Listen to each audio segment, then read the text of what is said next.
We're in. Oh my God, it's in. All right, we're here. We're live? Yeah, we're live. We're live. Sweet. This little thing up here saying we're live. Oh, yeah, there we are on Facebook. Awesome. Yeah, cool. All right, everybody. Welcome back.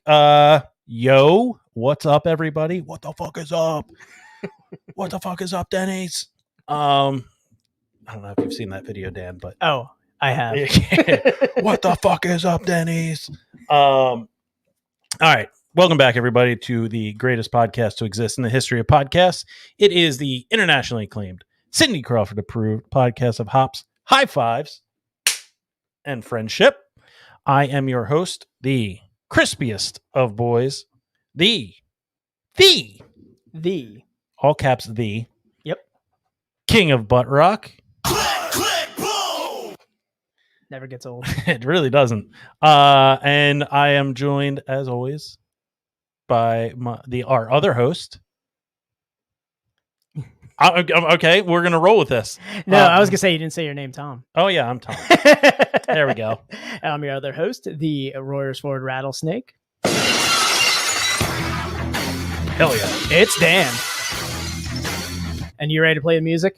I am.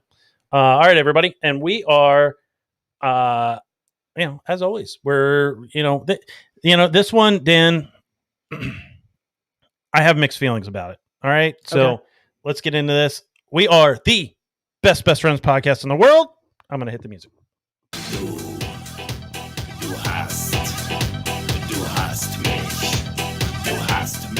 I think everybody does the same head motion when this song comes on. Again, the king of butt rock. Now, here. So here's the thing. Technically, I guess this falls. Would you call this international butt rock? Well, so it falls, I guess technically falls under the banner of butt rock, but Rammstein fucking rules, dude. Rammstein slaps. I mean, it's an awesome song. Yeah. I don't... 9. Exactly. 9. Is this butt rock? 9. Exactly. Thank you, Rammstein.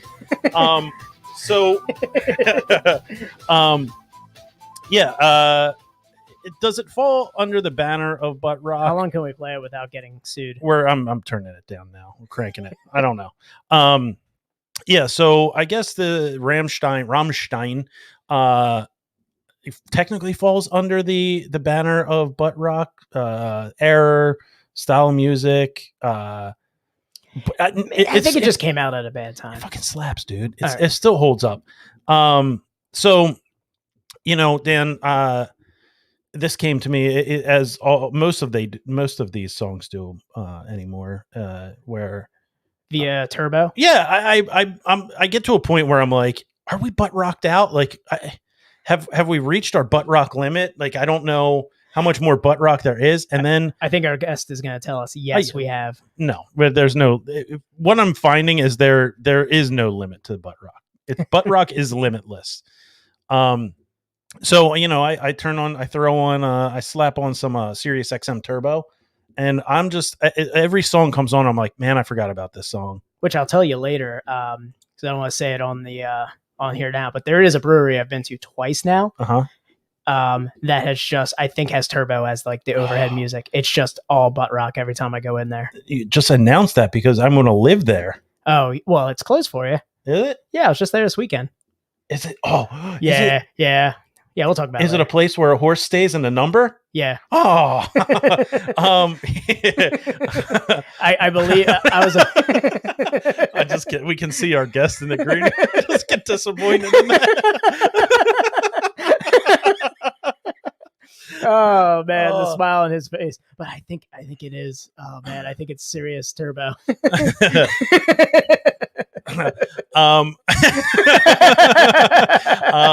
So no, I throw in old turbo, and then I'll be riding down the road. I'll be like, I'm like, fuck yeah, dude. There's another one to add to the list. Oh man, get a little puddle of mud comes on. I'm like, oh God, every single one of these songs sucks. Yes, let me put these on.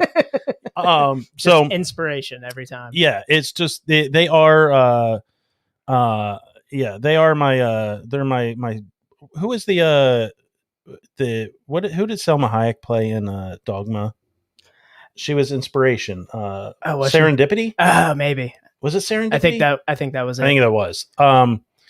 Yeah. So the Turbo, Sirius XM Turbo, if you have Sirius XM, throw that on. It is my serendipity. Or just head down to a local brewery and listen to it for yourself. Hey, we diverge, so let's do a little housekeeping here while we're getting set up here, guys. Before we bring our guest on. A little healthy banter. Little healthy banter. Guys, butt banter. I like that. Butt banter. Follow, rate, and review, guys. Review to help us show up better in searches. Tell your friends about the podcast. Write us a great review. Tell us about. Hey, we're on. We're now on a platform that another platform that nobody listens to, Amazon Music. Oh, nice. Yeah, we just got we another platform that's not Apple or Spotify. Exactly. I think we put down an application to get on there like 6 months ago when it was debuting. Yeah. And they just got to us and they're like, "Hey, congratulations, you're on." We're like, "Cool." Nobody fucking uses your service. I want to see the analytics and see how many listeners we have in Uzbekistan. But now we can set it up so people can say, "Hey, Alexa, play Best Friends podcast in the world." Oh, really? Yeah. Oh, okay. That's pretty cool. Yeah, we're entering the 21st century or something. I don't know. All right, guys. And partnerships. We'll talk about breweries in PA as the, as they wrote it, leading resource for all things Pennsylvania craft beer, connecting beer drinkers to the PA breweries they love. Go to breweriesinpa.com and follow them on Facebook, Twitter, and Instagram at Breweries in PA. Go ahead and get mad about Milko pours and watch Chad yell at you on social media. Yeah, cybernetic Chad. If he's a real person, he isn't. And I'm here that Matt is legally changing his name to Map. Yeah, it's Map. Map Kozar. Map Kozar of Breweries in PA. Yeah, check out my map. Have you seen my map?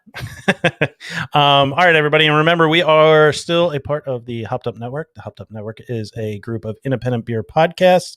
You can check out all of the other independent beer podcasts, much like ours, on their website, www.hoppedupnetwork.com. You can also check them out on social media at Hopped Up Network. I think that does it.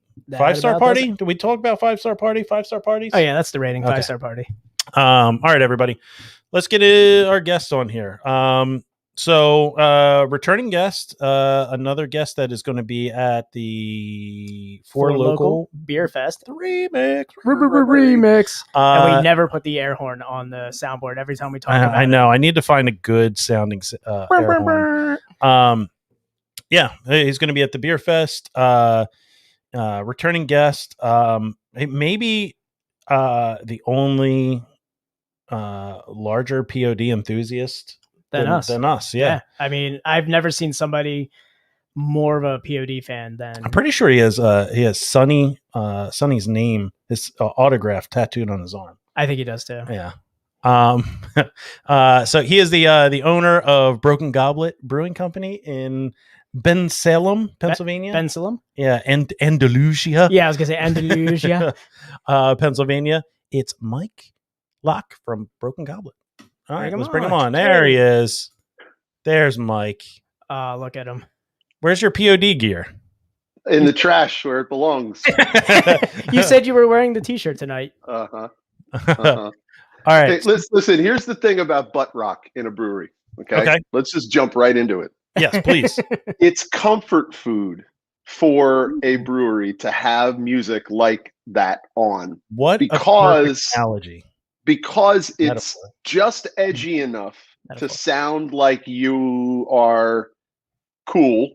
Right. And you're not listening to like Peter, Paul, and Mary or whatever, which is, there's nothing wrong with it, but it's just edgy enough to be cool. But it also fits the demo of a lot of the people that come to breweries, which are like kind of guys in their mid to late 30s, all the way up to the like late 40s, who feel comfortable when they hear these songs that they know the words to because they used to, listen to them on the radio, on the way to work or something like that. So that's why breweries do it. Is it's just sort of a easy, comfortable, familiar pillow that you sit on. I like that. It's like a nice warm macaroni and cheese casserole. And, just fills you up. It's a nice warm, casserole. It's like a warm butt rock blanket. Exactly. Man. How you guys doing? Doing a lot better now. Doing a lot better now. So what's your verdict on Rammstein?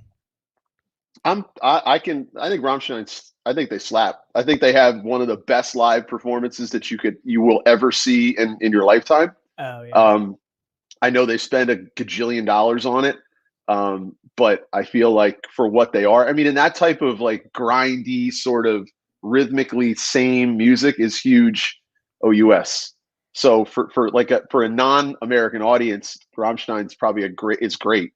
For us, we have a bit different taste over here, and I think it doesn't work quite as well, but they still have a huge following. But if you go to if you get to see them in Europe and Germany somewhere, I mean, you're in for like, it's going to look like Mad Max had sex with Tron, and then there's just like, flamethrowers and like fighter jets fighting above your head. The crowd, it's going to look like the crowd the size of Woodstock 99. It's like America, stop kink shaming Rammstein, okay? Yeah, and that's it. That's the other thing too, is that we are so fucking puritanical here in the United States that had Emu board gear lined up when he said that.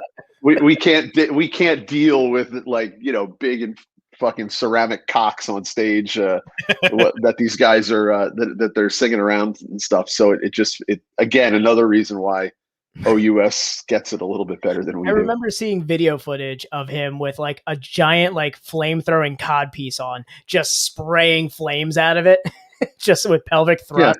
I was like, this guy rules. Yeah. I mean, they're crazy. They're a crazy band. I've never seen them live. I've just seen video of it. But yeah, Jesus same. Christ. Speaking of Turbo, America by Rammstein came on today, and that got the juices flowing today. Yeah. I was like, fuck yeah, America. I know that it's probably not very American, but fuck yeah, America. Fuck yeah, I love this. I don't think that was the feeling they were trying to convey. No, I got all hyped up.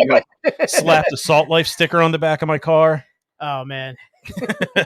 Grabbed a monster. Started putting your sunglasses on the back of your head. Yep, never wore them over my eyes. It's always on the back of my head. Yeah. I call that the Guy Fieri. Nice. Yeah. All right. Let's get into a beer. Yeah, let's get into a Lord of the Rings inspired beer. Oh, okay. Yeah. So we're gonna do the Fall of Risengard. This is the nitro version, correct? This is the nitro version, yes. Okay. So you got to give this several shakes back and forth, sort of this kind of job. Okay. Not aggressive. So we're gonna do it's a black rye ale on nitro, which I still think about the Ghoul nitro that we had. He still talks about it. I thoroughly enjoy it. Sometimes he texts me like late at night just to say like, hey, you remember the Ghoul? And I'm like, stop it. Can you just text Mike already? We have a new variant of the Ghoul coming out for Halloween time. Ooh, it's just in time for spooky season? Just in time for the booze and brews season. Oh, we got a new version of that. Not nitro, but still. Okay. All right. Well, before we get into this beer, we'll talk about that cesspool that eventually we're going to update, and that is Untapped. So guys, eventually we'll get all of our beers on there, but you guys can follow us on Untapped. Guess what, Mike? It's at Best Best Friends Pod. That's Best Best Friends POD. I feel so alive for the very first time. Sorry, Mike. Only 5 more. As he's carving them into the one. All right, you ready? Yeah. You're committed to it. Yeah. And don't forget vigorous pour. Yes. 3, vigorous pour. 2, 1. Oh yeah. Whoa. Wow. It's got to get a little spurt, baby. Aggressive pour. I've been told that's not pee, it's squirt. We've learned that in the past episodes. That's got to be a hell of an episode. You guys are talking about squirting. Oh yeah, you missed that one. Yeah. Go back. It's with our buddy Non Heinous. Yeah, so if you're familiar with his artwork, we had him on, and we had some pretty questionable videos back then. We were at the height of the pandemic. We were bored. So Dan borderline thought about quitting the show. Yeah, I almost walked out. I almost pulled a Mike Locke and just walked away from the podcast. Let's see how tipsy these beers get us, and maybe we'll watch a squirt video. Oh, there you go. I'm okay with this. Yeah, we don't again, just like Rammstein, we don't kink shame. No kink shaming. Except for that lady, whatever it was. I am just loving the fireworks as I'm watching this thing. So Dan, do you have the Untappd pulled up? I do have the Untappd here, so we can pull this up here for all of the people to see again. Let's see. Why can't they just name a beer normal? Why does it have to be nerd? Why can't they just call it a black rye? Oh man, and I was gonna read the description off the can, but that is a fucking story right there. That's a novel. I'm gonna go with Untappd here. It says the Ents are mad as hell. Saruman is going down almost as easily as this black rye. Oh Jesus! And I think it goes into just black rye ale, and that's it. So I don't think I wrote that, but okay. It's 7% ABV, 35 IBU. Yeah. And this it is. And this is 3.74. So and just look at that beauty. Oh yeah, now that it's settled. Oh, look how nice that looks. Oh yeah, that looks great. Oh, I can't wait to get in this. All right, guys, boys. Slancha. Cheers. Cheers. Still gotta get used to this multi-screen cheers here. Can you take that screen off before I punch my computer? All right. There we go. Thank you. He's going to go full click, click, boom on. Okay. All right. You like that? Yeah. Nice. Is that one of the 5? Is that possible that we could? Oh, no, that's a Saliva song. I know. I was just hoping that we could use up one of the references by that. Oh, okay. No. You thought. You thought. Okay. No, we've got plenty of butt rock and POD for this episode. Oh, we loaded up. Mm-hmm. Perfect. I've got different edits of your picture with different butt rock. What a regrettable photo that is. So it's so many layers in Photoshop where I could just like click it out and then just put Buck Cherry there. Yeah, it's POD. It's really nicely laid out for everybody there to just write whatever they want. Here's Mike wearing his favorite Seether shirt. Here's his favorite Puddle of Mud shirt. Yeah. Oh, here's a Finger 11 shirt. I didn't know Mike liked 5 Finger Death Punch. I guess he does now. He does now, guys. Yeah. Yeah. This is wonderful. Oh yeah, this is So what? I guess you would just classify this as a dark rye ale. Does this have any classification in terms of like the beer style? I mean, I think it's I'm not quite the right person to ask just because I don't brew it, but I'm pretty sure that this would just be considered a rye ale. It's just that we use debittered black and some chocolate malts in it to darken it up. It gives it a little bit more roastiness, but you still kind of get. I mean, the funny thing with nitro is that it as you guys have talked about in the past, and maybe we've talked about, is that nitro kind of messes with the flavor profile a bit. But generally, when this beer is not on nitro, you do get a bit more of the rye, what I call a spice, like almost a peppery hit. The nitro seems to smooth that a bit, and then when it warms up, it starts to come back. But no, I think it's just it's very predictably Broken Goblet type of beer. It's a beer we brewed very, very early on when we were trying to just not fit in as best as we could. So, we wanted to do a beer with rye. The brewer at the time, Joe, was big into rye beers. And we said, but we can't just do that because then we're going to be like everybody else. So let's do something different. And then the name just was super obviously cheesy and punny, but if I can shoehorn in a Lord of the Rings reference into any name, I will. And so this is that beer, and this is actually one of the beers that we started to rebrand our older beers a little bit with the graphic design department, just as we've evolved and kind of matured a little bit. And this is one that we really didn't. She changed the color scheme tiny little bit, but this is almost like identical to the label you would see 6 or 7 years ago when it first came out. And it is a pretty, this This would be like a Manowar cover, like a Yeah. metal album cover right here. I was like, man, this is so badass. And like you said, this is like what you would say would be like a typical Broken Goblet beer. Like it's a take on a rye ale. You guys added like the roasted malts in it a little bit more to give it like a little roastier kind of taste to it, which, looking at the, BJCP before this, trying to classify, looking at the different rye beers, like rye IPA is really the rye ale that really comes out. And you never see you see different variations of like the black rye IPA and everything like that. Just more roasted malts to it. This was definitely not we would definitely never call this an IPA. The hops used in this are absolutely not meant to bitter it up. It has no floral. We did a version of it, I want to say like 4 years ago, where we tried to dry hop it.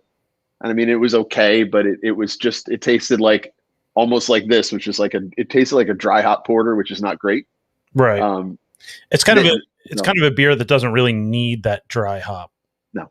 Yeah. No, not this one. No. But it's one of the most popular beers that we've done, and also one of the beers that we've kind of gotten away from flagships and cores, and to much to some people's anger. But this is one of the beers that we continuously bring back and bring back and bring back because it's so different, but it's also really liked, because if you drink this, you're expecting it to drink like a stout, or what your mental thought is of a stout, which may be porter-ish, and this doesn't really drink like that. It drinks more like, now this one nitroed is weird because it's a nitro. It's not a beer you traditionally would nitro, but it's definitely a lighter style beer. And this is a fun one to bring to Beer Fest when we actually do them, because people are really kind of put off by it because they're like, oh, I don't like dark beers, or I don't like stouts or porters, and like, just drink it, the non-nitro version. And it's just drink don't rate on Untappd though if you don't like stout. What's that? Yeah, if you hate dark beers, make sure you rate this one. Because it's dark, so give it a 2. And yeah, so it's fun, and it's, like I said, it's quintessential Broken Goblet beer. Totally. I would definitely like to try this like non-nitro with like that carb bite too, just to like get that difference and see like what the profile, like how the profile changes, because it does have like, it's a little bit softer on your palate, like, say almost like those darker beers, but it definitely has a different, like, it leaves your palate differently. So this stouts it up. This nitro stouts it up. Oh yeah. But still really good. Yeah. The one thing I really like about Broken Goblet is the way you guys do your nitro. It just, I don't know. It's what I expect when I drink like a nitro beer, to be like smooth and creamy. I haven't really found that too many places. You don't see it a lot anywhere, really. Well, as you can tell from the Breweries and PA group, if you do anything different and time tested, it's awful. No, not. I didn't say that. But you can tell by the group of people that are so mad at milk pours. When you start to do something different, that's also very time tested, like nitroing a beer, it's sort of out of style now. And the other part is that nobody's buying widgets, so we're all kind of at the mercy of either having a canning line that has a doser on it, or having a mobile canner come in who has a doser on their line. So that's why we were. I don't know if I'm retelling a story. I apologize, so I'll keep it quick. But the company we've been working with is a company called Tripod, and they wanted to put a doser in, but they were like, we're not going to put a doser in unless somebody does like a run, and that's why we're like, okay. We'll be the guinea pig. So we did like 4 or 5 beers, like all in one run. We did the watermelon cream ale and the ghoul. So we did a whole bunch of nitro beers just to give it a shot. And this was one of them. But I don't think it's something we're going to do a lot. And we actually have our own canning line coming in the next month. So at that point, it won't have a doser. So you'll very, very likely not see very many more nitros from us, unless we bring in Tripod to do a run, which we would absolutely do because they are great. But I've been kicking myself for a while because I didn't get out there to get that watermelon cream ale. Yeah, and I'm not. I know you're not, Dan, but I am. I was very very disappointed in myself for not getting that, because I was like, man, that's just going to be a nice delicious summer beer, and didn't do it, and been kicking myself ever since. Are you guys going to be at Four Local? Dan will be. I will not. I will be live there. If I can remember, I have, I think, 2 cans of it left, and I'll just bring it and give it to him so you can trade off to him. Ooh. I like the sound of that. Tom's going to be setting reminders in his phone to text you. And I don't have to worry about Dan Bogart in those. Because no. Those are not the ones you will. Get those. Yeah. I'm going to smash them together and drink them like Stone Cold. Oh, there you go. And I'm going to sit far away so I don't have to smell watermelon. It's pretty subtle. It's pretty subtle. It's not crazy. It'll never be subtle enough for Dan. I am not a watermelon person. I know. I remember hearing you in a previous episode talking about that. Oh, we talk about it a lot because no matter what, you bring it up. So, what's all going on at the brewery? I know you had Goblet Fest. Yep. Goblet Stock. Stock. That's what it is. Stock. Gobble Stock. Yep. So I went out to the brewery to pick up the beers, and that was my first time actually inside essentially your venue. Yeah. And it's awesome. Like, are you getting lined up for getting any shows lined up out there? Any music acts or anything? We do a lot. I mean, we have live music 3 to 4 days a week. Okay. It's been a very interesting, well, COVID notwithstanding, it's just been interesting because the beer industry actually, let's not call it the beer industry. The tap room industry within the beer industry is a weird one, because what we learned is that, you think and you have the best laid plans of how you're going to run your room and what people are going to want. And what we found, and it's always the same every year, is that, you have to sort of tweak your model to accommodate more people. So what we learned when we put in this particular iteration of Goblet, which is basically more sound power than the TLA in Philadelphia, is that so you get a band in, and bands want noise. Bands want volume, well-mixed volume. And we want well-mixed volume. But sometimes people just want to go to a brewery and not be fucking bombarded with sound. And I know there are some breweries that don't care about that. We actually, we take all of that to heart. So one of the biggest things that we're doing is that we haven't quite formally announced this yet. So scoop. Now we need the. I know, right? But so, I mean, it's kind of a really poorly kept secret, but if you're watching this or listening to this, then I will reveal it, is that we are taking over the 2 spaces next to us, which is a distillery that is 90% done. And we'll be opening our own distillery. And then they're in between Goblet and the distillery was to be a pizza place, will now be a different kind of food. But basically, we're going to open those 2 rooms up so that they join.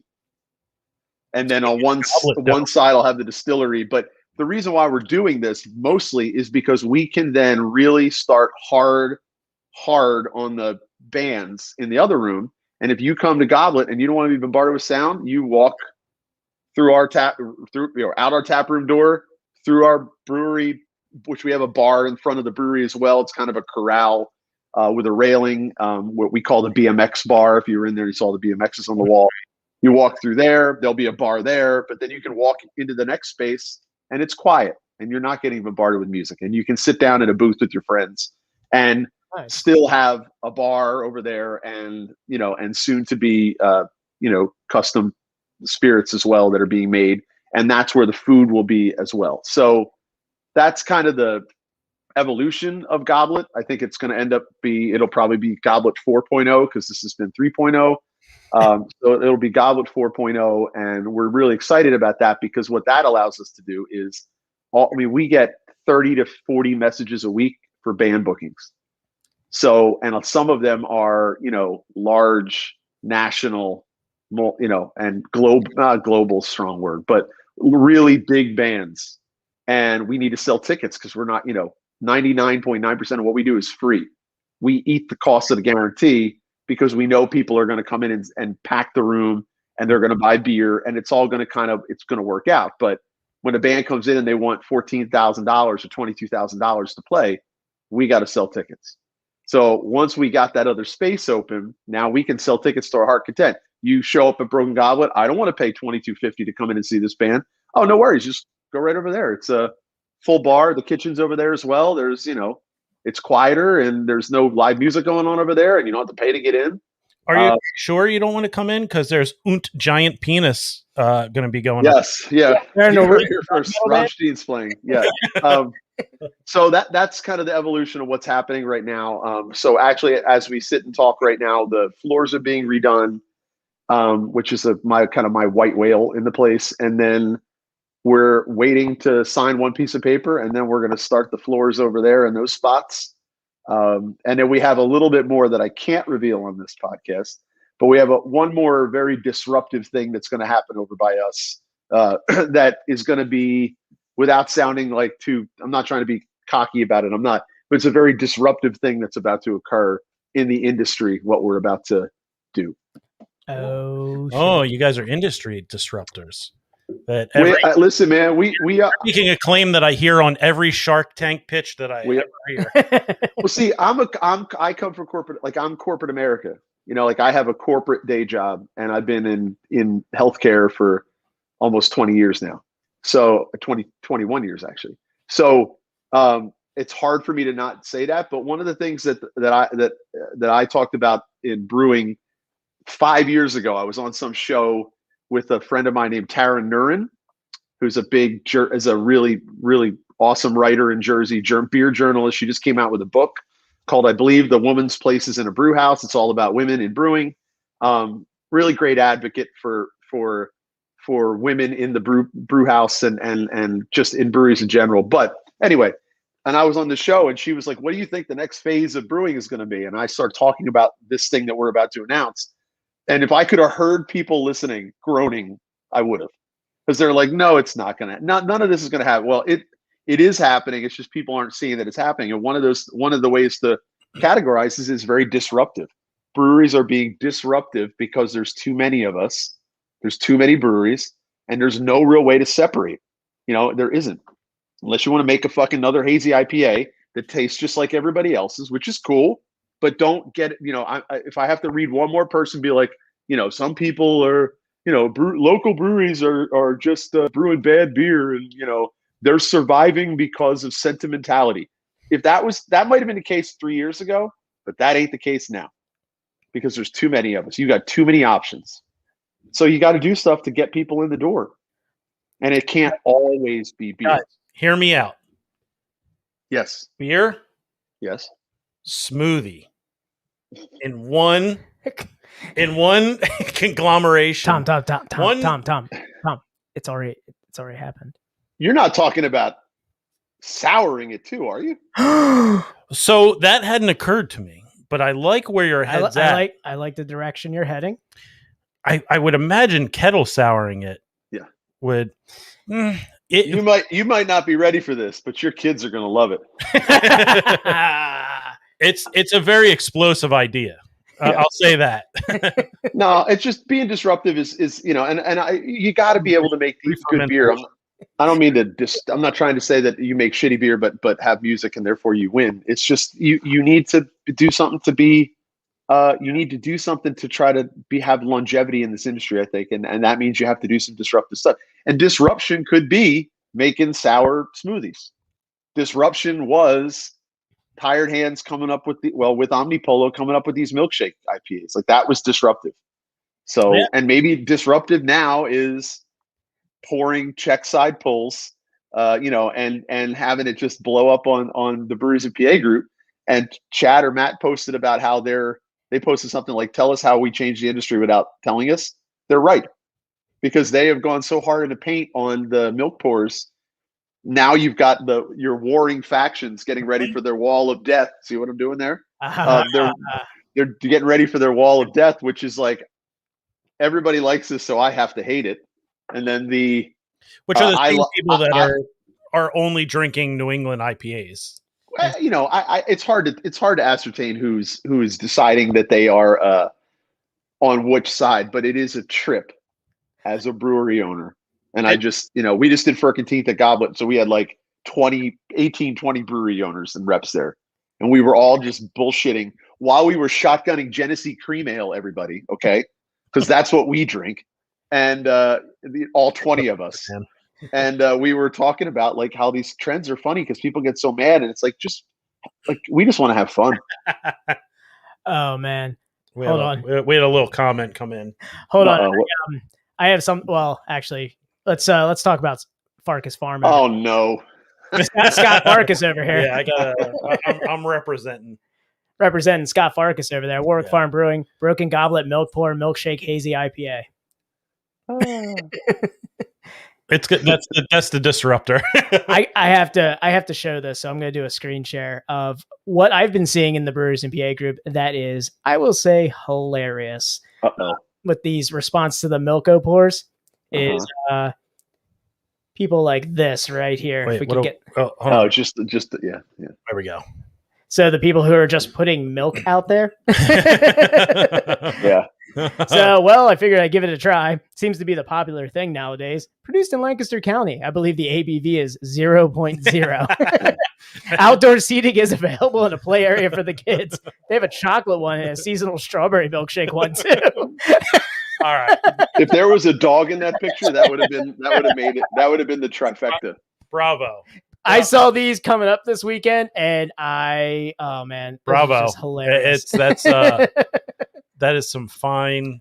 That is fun. It is fun. That is the true Milko pour right there. But I mean, you got to give credit to Human Robot. They're the ones who have really kind of blown it up in the area. Tuesdays, which is cool, which is good. It's brought more awareness to it, and you know, we do it at our spot mainly because it creates conversation. And people are like, what is that?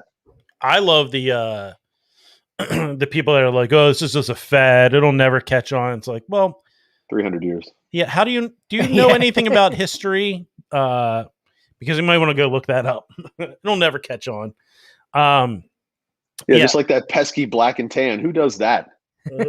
I still have one of those little turtles you put on the top of the pint glass, like in my drawer, that's just collecting dust from like when black and tans were all the rage. One of our used to be our most liked picture on Instagram was a black and tan. Stable 12 did that light and dark side series, which was great, and you got a little black and tan, and that was a good thing. Yeah, we were like, look at this photograph. Yeah. Every time it makes me laugh. Yeah. Speaking of Warwick. By the way, happy anniversary, 9/11, 2001. Nickelback came out with their debut album. That's not where I expected that to go. Yeah. Okay. Yeah, I was like, where are you going? I was like, where are you going with this, Tom? Happy birthday, Nickelback. 20 years. We just took our employees to Warwick yesterday, actually. I saw that. Gorgeous. God damn, that place is gorgeous. I know. Just that view right there is just... You want to hate it, but you just can't. No, they're poised to do something really special in the area. That you know, I'd say there's too many breweries. Let's get some more like them. They're about to do some awesome stuff. Yeah, every time I go up there, I just sit on the deck and I go, man, I can't wait for this to be open. Mm-hmm. Yeah, that was fun. We had a great time. Yeah, Ryan and Tim are doing good stuff up there. We joke around. Ryan didn't come yesterday. He needed the day off, so he missed out. He was taking a vacation after his vacation. Come on. Yeah, sometimes you got to take a vacation after vacation. The guy goes out to Jackson Hole like Kanye West and has a little vacation. Mm-hmm. Feels like he's the Federal Reserve or something. By the way, congratulations, Ryan, on your announcement.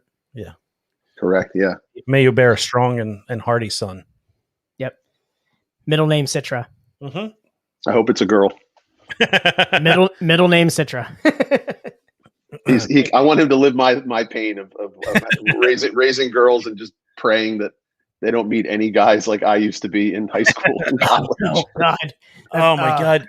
I know it pains me. Yeah, just watching my daughter grow up, and I'm like, damn. She brings home a guy who was like me in high school. I might bury him out back. Yeah. I'm feeling it. I'm feeling it already. Scary.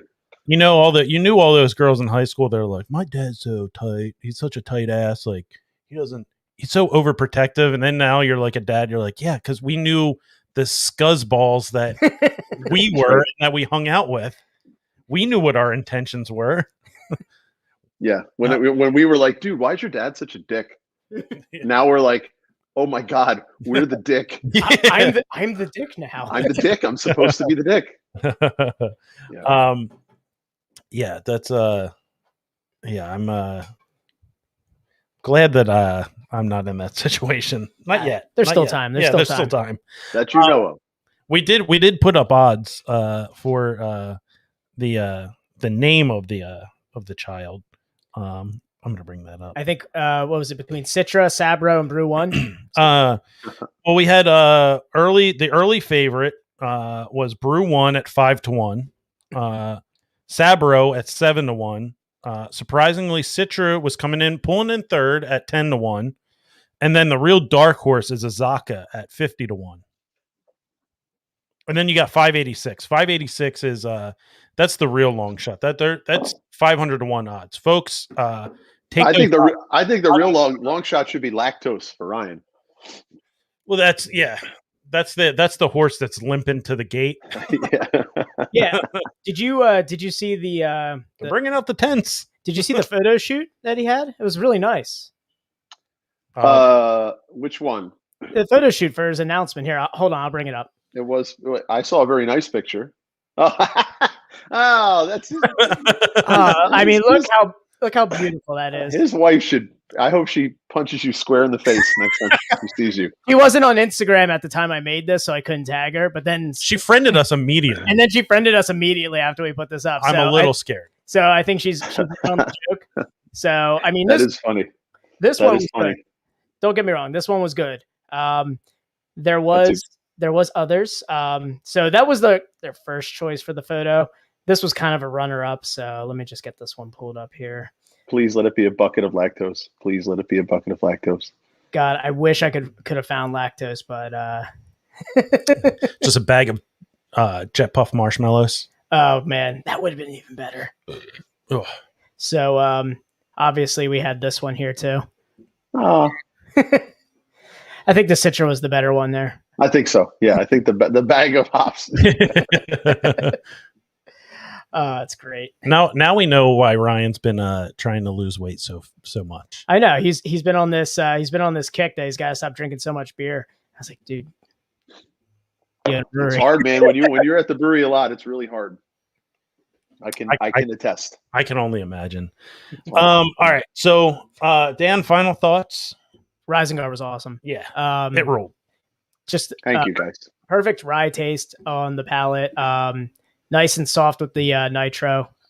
It makes me want to go ahead and get it at the brewery with the. I want to get a carb bite on that. I think that's gonna like really accent the rye. Like you said, this makes it a little bit more of a stout with the roasted malts in it. I believe that carb bite's really gonna take that rye up a notch. So you are 100% correct. Yep, makes me want to come to the brewery and find out. I really liked that it was it poured out like a nitro stout. You know, like it poured out kind of like that, quote unquote Guinness. Cascade. Pour, yeah, the Cascade pour. Yeah. It was super dark, had a nice creamy head on it. But it drinks like a lager, man. It drinks like real light and easy. It had a real nice light in body, yeah. Yeah, a real nice it had that like nice roasted malt flavor to it.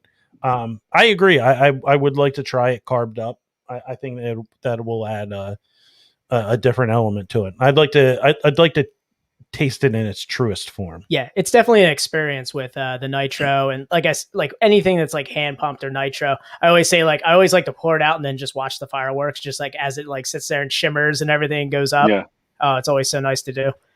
So it's definitely like unique because we don't get a lot of those beers through our way, right? So I can only imagine that not a lot of people really have that unless you are kind of in the vicinity of Broken Goblet. I don't know any other breweries that really do the nitro cans around here as much.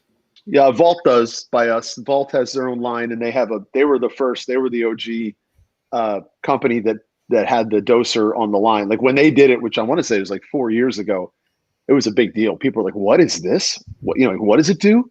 And they were the first.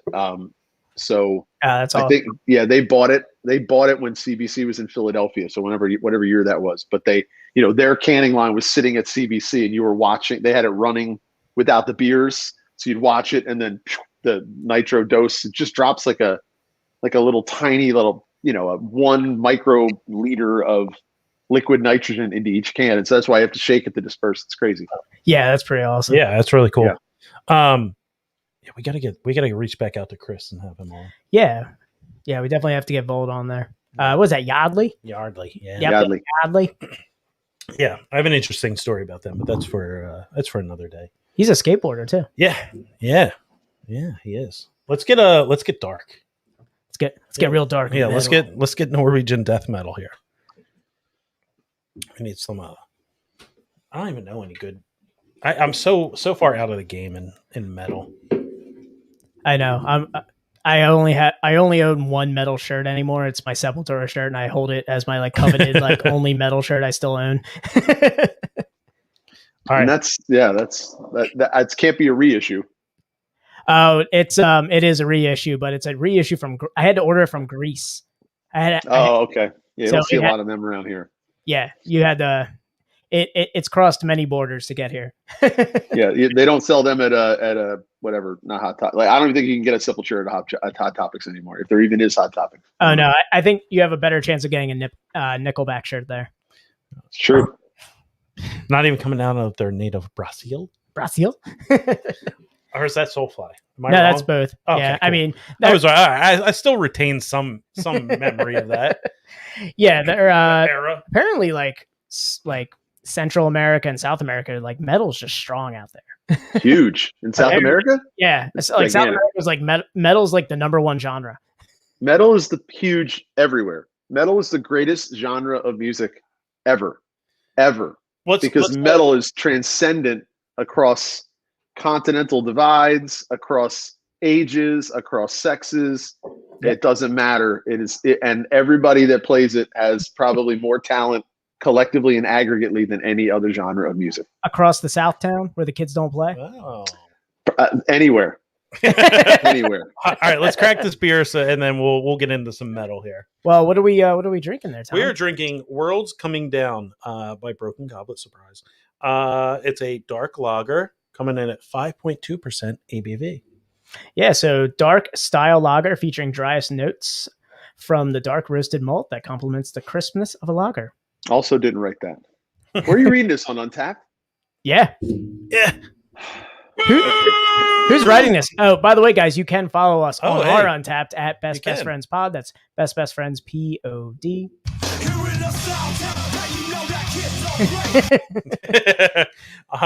All right. He's like, that's 2. I'm 4 away from leaving this podcast. Yeah. I'm like, hold on.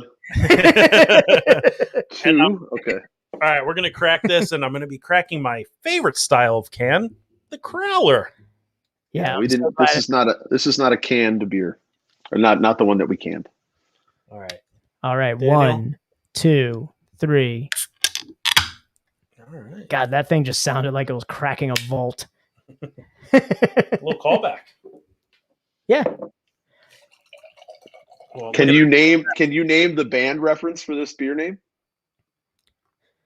I was trying to think of it because I was like, this is a band reference. In Flames. I don't know. No, but that's a good choice. But no. I was going to say, it sounded like something from them. I wanted to name a beer Cloud Connected, but I feel like there's too many Cloud beers, so I decided against that would be the perfect hazy IPA name. It is. It really is. Oh, it really would be. Yeah, I just looked it up. Yeah, because you guys have a show coming up for it. That's right, we do. Yeah, so would it say Philadelphia's only typo negative? I think it might be the planet's only typo negative. There's not many of them. Yeah, it's not. It doesn't have to be region specific. No, it's like the only global. I think there's been some, but not as good as we are. All right, Mike, Dan, Slancha. Cheers, fellas. Yes.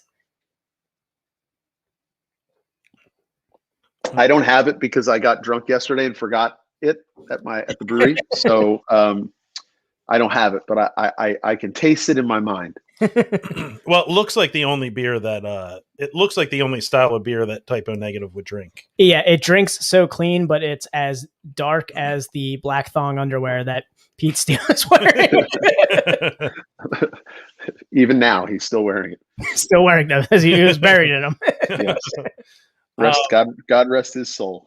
That just one Dracula tooth. This beer is I was so happy with how this came out. I just really was. So what goes into brewing a dark lager? I mean, it's just a base. It's basically a base lager recipe, again using some darker malts. But to style, you're not supposed to let it get too roasty at all. So when you drink this, when you get it up, you're like, uh-oh, it's going to be like the rye you just drank. It's going to have more roastiness to it. But then when you drink it, the roast is very, very subdued, if at all there. It just really kind of drinks like a little bit slightly maltier lager. I think that's what I like about lagers is you always come out of it with a clean finish. Like you get a lot in the beginning, like you're like, oh, okay, there's some roasty notes there, and they are just gone right away. Like it's so clean on the palate. It's not lingering, like you said, like those roasted malts, like in the rye ale and stuff like that. Yep. No, it shouldn't, and they shouldn't linger. It's to style's not supposed to be like that. So, but to me, being kind of, I don't brew the beer, but I know that it's like, I know what I don't know and what I do know. And to me, I was like, oh no, as soon as I see the color, I'm like, oh, this is going to be like a porter, or, it's going to be like a watery porter. And it wasn't. It was surprisingly mild and exactly what it's supposed to be. Yeah, I was. You described what I was expecting perfectly. I as soon as I poured it out, when I brought it up to drink it, I was like, this is gonna at least be like a Marzen, like that, like a little bit more roasty, and it just drinks like a lager. I mean, it has very, very subtle roast notes to it. Yep. But very floral. Yeah. Noble hops come through really nice. Yeah, if we are trying our fucking damnedest to become lager capital, like that's all we want to brew. I laughed and the robot. Haha. No. I mean, we're not, we've been talking about this for 6 years. We've been talking about this. You go dig up old interviews I did, and they asked me like, what do you guys want to drink, or what's next? We always said, if we are lucky enough to succeed enough to move to get an actual big boy normal brew system and not what we were brewing in before, we want to brew a lot of lagers, and so we are realizing that dream right now. And so we just keep having them on. We have I don't know how many have. We probably have as many lagers on right now as Human Robot does, if not more. And this is probably the most metal of lagers that you could possibly have. Yeah. I mean, I think a Marzen or like a nice Oktoberfest is also kind of a great choice for metal or rock and beer. But like the black tooth grin of like metal lagers right here. I'll tell you a great metal beer that I would have been remiss if I didn't try it when I was out at the brewery. Bach. The Bach is our Bach, my Bach. Yeah. That's a great metal beer there. Yeah. I mean, again, it's same. We have a Doppel coming, and the Doppel, the Oktoberfest, the Dunkel. We're all in on it. I know it's probably going to hurt our bottom line, but we're still all in on it. It makes us happy. I know you hate Untapped, but I have to. I have to share this right now. Oh no. I was looking at the pictures of people who have checked this beer in, and I don't even know what you're talking about. Here you go.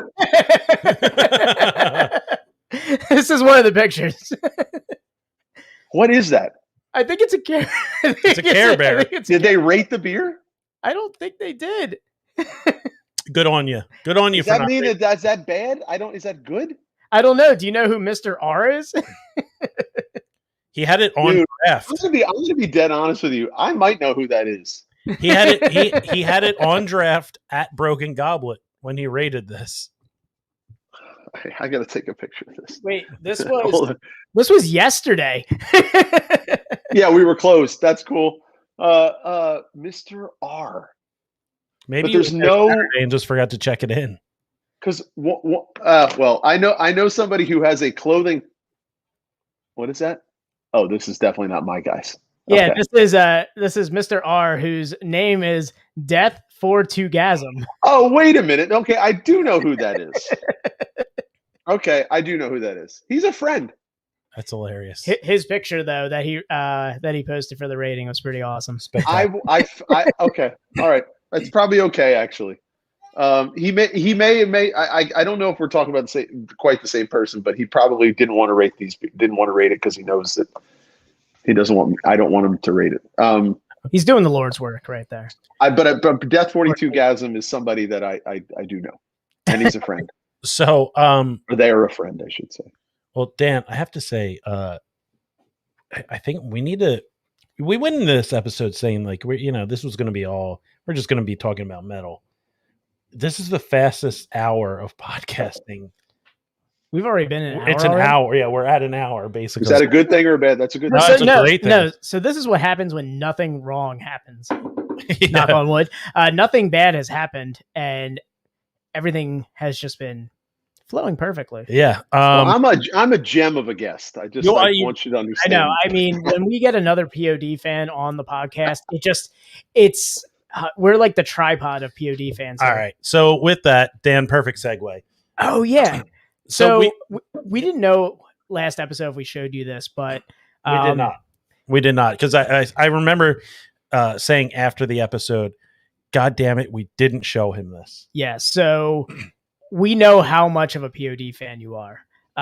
You told us about it on the last episode. Guys, if you want to go back to the last episode with Mike Locke where he confesses his love for POD, go check it out in our library.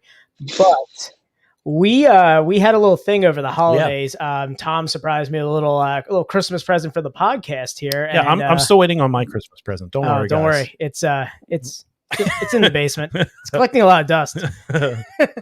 But so that ceramic cock that he got from Ramstein.com. I know. I was so mad. I was like, oh man, we can't put this on the stream. But so we had a little bit of a little cameo, and I guess we'll just play it for everybody. Yeah, we'll bring it up here.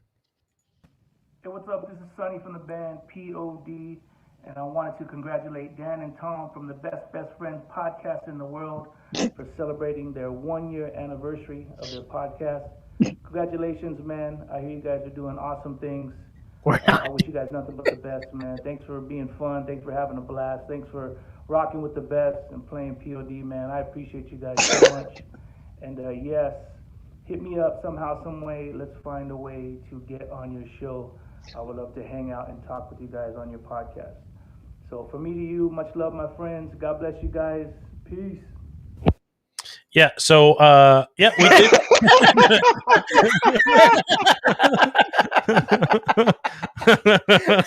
Oh, I have been waiting to see Mike's reaction to that. You know, let's go for real though. That was good. He was cool. I don't know. I'd like to know what those things were on his wall, why they were so high up in the air. Pig butt. Bring that thing back up. Let's investigate this. What is that? What are those things? I think those are sconces. Oh, yeah, those are sconces.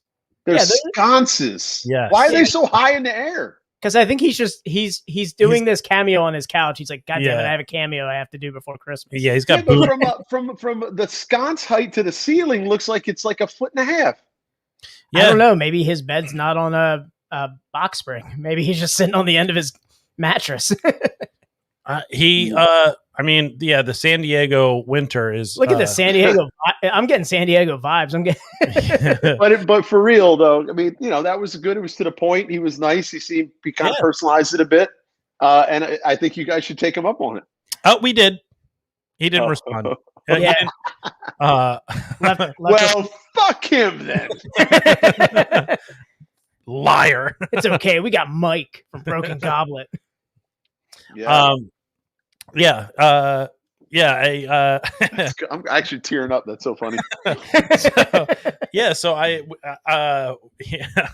I got that for Dan as part of the Christmas gift, and I couldn't tell. I watched that like 40 times before we even put it on the podcast. Like it shot up in my email, and I was like, oh my god. I watched it. I was like, it's perfect. It's perfect. Did you feel alive? What's that? Did you feel alive? I felt like I could fly. Yeah. Yeah. I feel like I mean, is he cold, or was that just for like rep effect? It has to be for that, because it doesn't ever get any colder than 72 in San Diego. He's in San Diego? Yeah. San Diego? Yeah, SoCal, bro. I feel like it's never below 75 degrees there. And it's never above 76. So, I mean, maybe he's got the AC cranking. Maybe. So I was thinking, prepping for this episode, I was like, I need to brush up on my metal. I've been so far out of the metal game that like, I don't even know, like, I don't really listen to much metal anymore. And if I do, it's pretty soft metal. So I was like, if I had a go-to metal song, like what would I play? So I thought about mine. I was like, oh, that might be a good topic. Like Mike, if you were going to, if someone was like, oh yeah, I like metal, and you were like, oh yeah, I love metal, they're like, oh, what's your go-to? What's your the worst question ever? What's your go-to metal song? All right, do I want to make them feel good about the conversation and be a part of it? Yes. Or do I want to show them that I'm some psychopath? Yes. Like what? You have to answer this multiple ways. Do I want to make them feel engaged, like they can come back and be like, "Oh, I know that," or "I know them," or do I want to be like, "Let me tell you what I, like." Therein lies the problem, right there. No, you want to be a dick and like, I know so much more metal than you do. I want to be. So you want me to name like a true obscure. Some sort of obscure metal song that they would never know? No, not necessarily. I think it's just like, all right. So I'm like, yeah, Mike. I like metal. I know you're a big metal guy. What's your go-to metal song? I mean, I'm a big kind of progressive metalcore guy. Okay. But I'll like deathcore, progressive deathcore too. Okay. I also kind of fall into the Sumerian Records family of music and the like. So I might choose an After the Burial song. Okay. God, he's such an Empire Records metalhead right now. I might, so I'm trying to like I love there's a song that they have called Cursing a Kenaton. It's on Rare Form. It's unbelievably good. But they also have some newer stuff that I really love. Oh, look at you. So this is the one that you named. I could listen to this every day. I'm gonna skip ahead a little bit here. That's fine.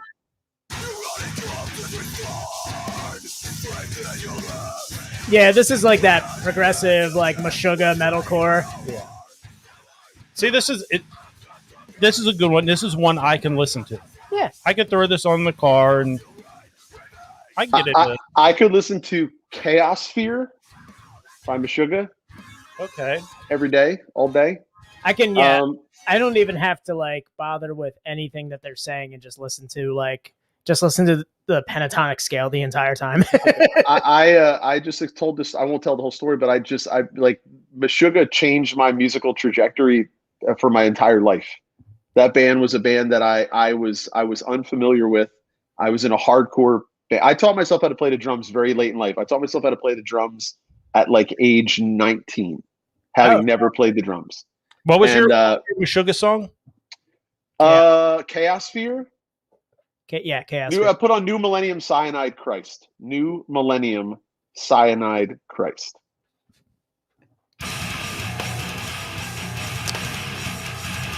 So the one thing that Meshuggah made me want to do is learn triplet, like the triplet double bass blast all the time, like just little threes every now and then, just out of nowhere, all the time, like tick it. Yeah, I mean they are the masters of polyrhythmic music. Yeah, and they've only gotten better. And their drummer doesn't get the respect that he should, but he should be considered with the all-time greats of drumming. He should be in the annals of time as to what he does that really people just can't do, or they do now because of what he did 25 years ago. 25 years ago. And I think I would compare him to like the drummer of Pink Floyd in terms of he's just a human metronome. Like he just plays the beat and he's revered because he's so consistently on time and just because it's not a lot of fills, but it's just consistently playing just a crazy time signature beat. But he's playing crazy time signatures limb independent. Yes. So he's playing, whereas most people think they're clever because they can do 5/4 with hands and feet, which is hard enough. Yeah. He's playing like in 7 with his ride hand, and he's playing in 4 with the left snare hand, and he's playing in like 11 with his feet, all at the same time, and making it sound so it is not so obnoxiously abrasive that you can't find the rhythm. But when I first heard them, and I think the song might have been called Inside What's Left Behind, if I'm not mistaken, but it's on Destroy, Erase, Improve. And we're talking 25 years ago or so. I heard that song and my friends were like, the dude that's showing it to us is like, isn't this a mind fuck? And I was like, what is this I'm hearing? And I went into that night, I went in that house, a hardcore kid that listened to like Hatebreed and Sick of It All, and was like a total, and got into a little bit of metalcore with like Earth Crisis and stuff like that, but was really more of a 4 on the floor kind of, beat down hardcore kid.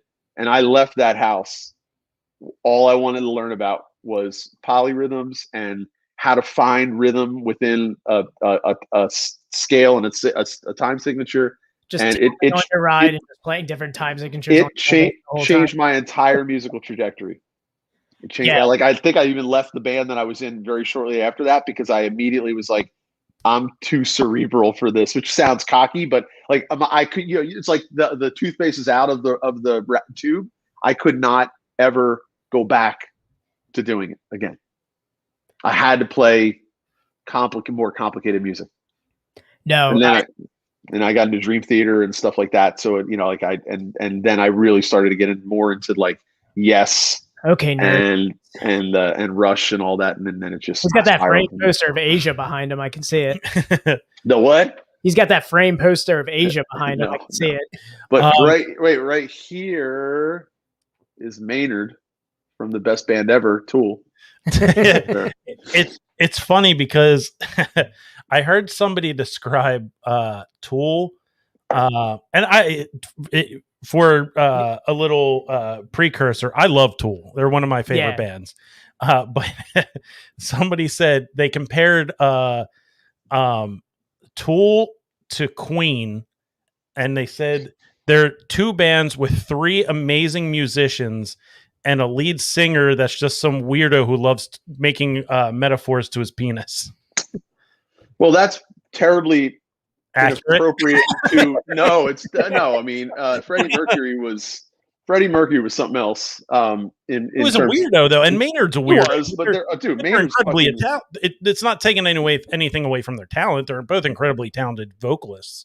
Maynard's weird. Maynard's weird. He's a weird dude. But he's weirder than Freddie Mercury. Weird. He's way weirder than Freddie Mercury. Way weirder than Freddie Mercury. But talented dude, and he got COVID real bad, and he got twice. Yeah, really? Somehow. And his vocal cords are or were fucked up. Yeah, oh, man. So probably Joe Rogan probably screwed him up real bad. Yeah, he didn't take that. Probably Joe Rogan did it to him. He did. Yeah, he didn't take his horse dewormer, but dude, Rogan loves him some Maynard. He does. Yeah, they're like BFFs. Yeah. One of the few things I like about Joe Rogan. Yeah, dude. I saw. Speaking of my love of Turbo, A Perfect Circle came on, and I was like, oh fuck, I forgot how good this band is. It's got one of my favorite drummers of all time, Josh Freese, behind the kit. God damn, that band was so good, way better than Pussifer. Pussifer stunk. See, I don't think I think Pussifer is great too, but I see why you would say that because Pussifer is like a very formulaic type of music. But Pussifer reminds me of like Nine Inch Nails. Yeah, I've never been into that like industrial techno style kind of like that. I tried to get into Nine Inch Nails and I can't do it. I know Trent Reznor is incredibly talented but that music I just could never get into it. So fun fact, when Pussifer came out, they did this live stream from Arizona, this like really crazy installation in Arizona. They did a live stream, I want to say end of 2020-ish. So Halloween time, maybe October last year. I forget, honestly. But anyway, so we posted that we were going to stream it at Goblet. So and Pussifer's management reached out to us because they thought that we were just buying one and then showing the world, like we were going to stream it on our Facebook page. So we had to like, first off, get over the shock of the fact that Pussifer's management was reaching out to us. But then secondly, having to explain to them that we had bought like we paid for multiple tickets for it, to be able to feel like we were giving the band back their money, and that we were only showing it like in concert that night. And much to our surprise, they were like, "Oh, that's awesome. Okay, we just wanted to make sure because we saw it on your Facebook page." I was like, "What?" And they're like, "Yeah, we saw it on your Facebook page, and we just thought you might be streaming it on your Facebook page, and you've got a lot of people on your Facebook page." We're like, "No." And they were like, "All right, cool, awesome. We'll send you some shirts." Like it was such a nice exchange of artistry. You could have figured out a way to get Maynard. You could have been like, "Hey man, you make wine, we make beer." Fun fact number 2. Oh, we've been trying that a lot. We've been reaching out to his Caduceus, which is his company, a lot. They have yet to respond. He's got the restraining order framed up behind his bar. But we think that's like, we have certain bucket list stuff, and doing like a wine barrel aged beer in it. Oh, send us one of your wine barrels. Oh, that'd be awesome. That's what we're trying to do, but as of yet, no luck. So if anybody listening or watching has a connect, we are consummate fans. Yeah, Major, we know you're a fan if you're watching. Yeah. I think part of my my dislike for Pussifer was like the disappointment that. So I love Tool, and I really liked A Perfect Circle, and then it was like, oh shit, here's another Maynard side project, and that came out, and I was like, it's nothing like anything that he's done, and I don't enjoy it. But I can talk. I'm gonna get another side pull. Oh, I hate you so much. Go fuck yourself. But I could talk. But it's funny because I feel the same way about Mike Patton. Yeah, because he does so many side projects. But a lot of them they're very different, and so I don't happen to like a lot of them. Like I don't like Tomahawk very much, and I wasn't even a huge fan of Mr. Bungle because it was too disorganized for my brain. Yep. But that's why I don't like this. I don't like Dillinger Escape Plan either because disorganized. But at least it's different. To your point, Pussifer felt like a side. Like you were practicing in the next room to A Perfect Circle, but didn't quite hear it all. And then you were like, we can like try to copy it a little bit. But I feel like Perfect Circle was more radio friendly and more well written songs, and I feel like Pussifer is them doing whatever the fuck they want, and if you like it, cool, and if you don't, that's kind of the way I look at it. Where it's not structured well. It was like the slow bully trying to copy your homework in high school. You're just like, just make it sound like it's not me. Well, it was like it was like A Perfect Circle. Maynard kind of catered. He built this band around him to kind of everything work together with his vocals and like his idea. And then Pussifer was like, all right, well now I want to get experimental and do whatever the fuck I want. Correct. And that was kind of that's how it felt. It started doing very avant-garde. Yeah. It started doing that with the Perfect Circle too. And oh man, we're going into a music podcast so hard right here. I love it. I love it. I'm already finished my beer here, so I'm gonna. We better. I know we got to talk about Four Local. I don't want you guys to cut off before we talk about that. So, no, we're definitely gonna talk about that. Daniel, it's on my list. Daniel, well, what's your go-to metal song? I already have it in my head, and hit me with it. 3 Inches of Blood, Deadly Sinner. Oh wow, what a good one. Okay. That is one where I just put that on, and I don't care what I'm doing, but I'm going to rock out doing that. Dishes, driving, anything. Yeah. It's so like, it's just, I don't know why, it just reminds me of Ronnie James Dio. It's got the perfect mix of like new and old metal for me. Yeah.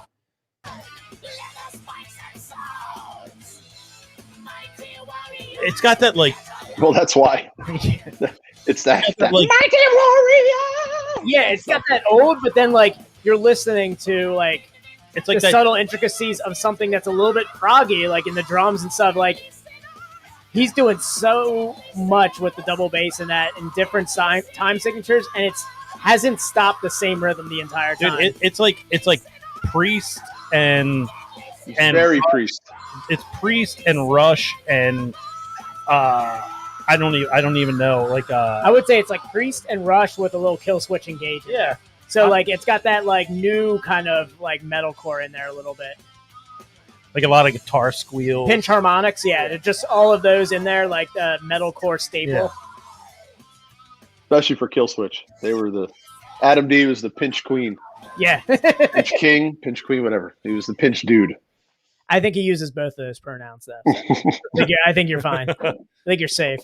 What a good dude that guy is too. Oh my God. I mean, I've seen that guy live innumerable times. I've seen Kill Switch engage, and that's still one of my favorite things to go back to is just be like, you know what? I'm going to give that Alive or Just Breathing. You cannot top to bottom. You can listen to the whole album. All bangers. And that's all Adam. That's Adam drums. That's Adam guitar. He's a talented dude. That's everything, and then Jesse on vocals. Yep. Yeah. It's like, we're going to write this album, and the band's going to come to us, guys. It's true. Yeah. They knocked it out of the park with both vocalists. Oh, yeah. Like, they're one of those bands that changed vocalists and still sounded great. Yeah. And even when they brought Jesse back, they just did an album like a year or two ago where they had Jesse and then they brought Howard back for a little bit. The crossover. Yep. And I went, oh no. Yeah, but they those are two very different singers too. Oh yeah. And they were able to weather that. And I think it's a testament to Adam, but he's such a good producer too. Like he's a good producer, good songwriter. So he's got everything you need. I think arguably the better songs are with Jesse, but Agreed. More popular songs are with Howard. Howard brought it's just like a different level. Yeah. I mean, you only had Alive or Just Breathing, and was that it with Howard? And you had one like EP before that. So like you didn't have much. I know with Jesse. Yeah. So Heartache was Howard, right? Yeah. Yes. So that you had Alive or Just Breathing, and then everything was Howard after that until like 2011, 2012 when he came back. So, I mean, for like 5 years, you had just Howard. So you only had Jesse for 1 year. One of the highlights of my music life was hanging at the Electric Factory with Unearth and Kill Switch and a keg of our beer sitting in Unearth. We took all the shelves out and we put a keg with a hand pump in it and just like I guess it was This Is Hardcore. I think it was one where it ended up with Kill Switch and Unearth played. And Unearth. That was and it was just hanging out with them backstage. And if you watch the Hate 5-6 videos, like you can see me stage diving during Giles from Unearth. Yeah. But that was just like to hang with those two bands and just watch the interaction and those are one of those blessings that when I'm 70, if I'm alive, I'm going to be like, oh, that was cool. That was really cool. So before we talk about Four Local, I was thinking, what brought this topic up. I was thinking about like, what's my my go-to metal song, and I was just like, whatever comes to mind, boom, I'm going to throw it on, Google, play this. And mine was Big Timber by Himza, which was a band that we didn't get enough of. 2 albums. Yep. I love this song. Yeah, the drummer did all of the stop motion animation for this video too. Himzo was like flash in the pan. Yeah. I saw them live at the First Unitarian Church. They opened up for A Life Once Lost and Darkest Hour, and I was so enamored with them that I went over to their table because I just wanted to talk to them. I was like, dude, you guys killed it. And the guitarist was like this big dude with like long curly blonde hair and like a big like Thor looking guy. And I was like, dude, you guys rule. He's like, thanks guys, I really appreciate it. I was like, oh my god. But why he does no interviews. Yeah, like Summon the Thunder it's a great album, and this song, it's just like this song, everything, it has everything for me, like metal wise, just ripping guitar, fast drums, great vocals. I'm like, it has an awesome breakdown. So I mean, this is what I'm looking for in a metal song. And this was a band that did like the metal, but then like that whole rhythm of like the drums right there. That's a hardcore right there. That's a hardcore punk beat with double bass right there. They did a lot of 2-part harmony guitar stuff too. Which is yeah, cool. Yeah. Good bands, good choices, man. Good choices. Yeah. See, it's not always POD with us. I gotta say, I was between this one and my other go-to is Sleepwalker by Parkway Drive. That's a good one. The Aussies. Yeah. Parkway was like, that was like I remember being introed to Parkway, and they were like, it was at Dan's old house, and with his degenerate friends. Yeah, and, we used to just mosh in the backyard around a bonfire to that shit. And I just remember somebody being like, "Oh yeah, you got to listen to Parkway Drive," and I'm like, "Oh, I don't want to listen to another emo band. I don't want to listen to another band that's a street." Yeah, and I threw it on. I was like so surprised by it, but Parkway Drive was like, it sounded like it was going to be like a Yellow Card cover band. I was like, ugh. The thing about Parkway was that they were metalcore, but you kind of knew they were from Europe, or not Europe. You knew they were not from the United States, right? Which is hard to come across in music.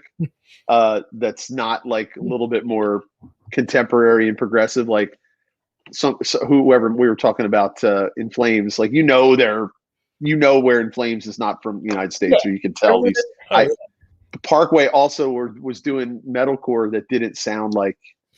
Right. It was from the United States. Yeah, and they had Tool's producer do the album that you just brought up, actually, which was pretty awesome.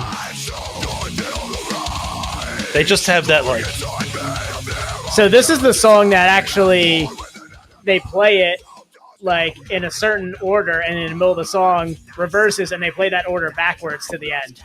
So what they do is they it's crazy. It's almost like an hourglass. Like it goes to a certain point, stops, and then goes backwards. Speaking of hourglass, Lamb of God. This is we're at the anniversary. Like, what a juggernaut of a band.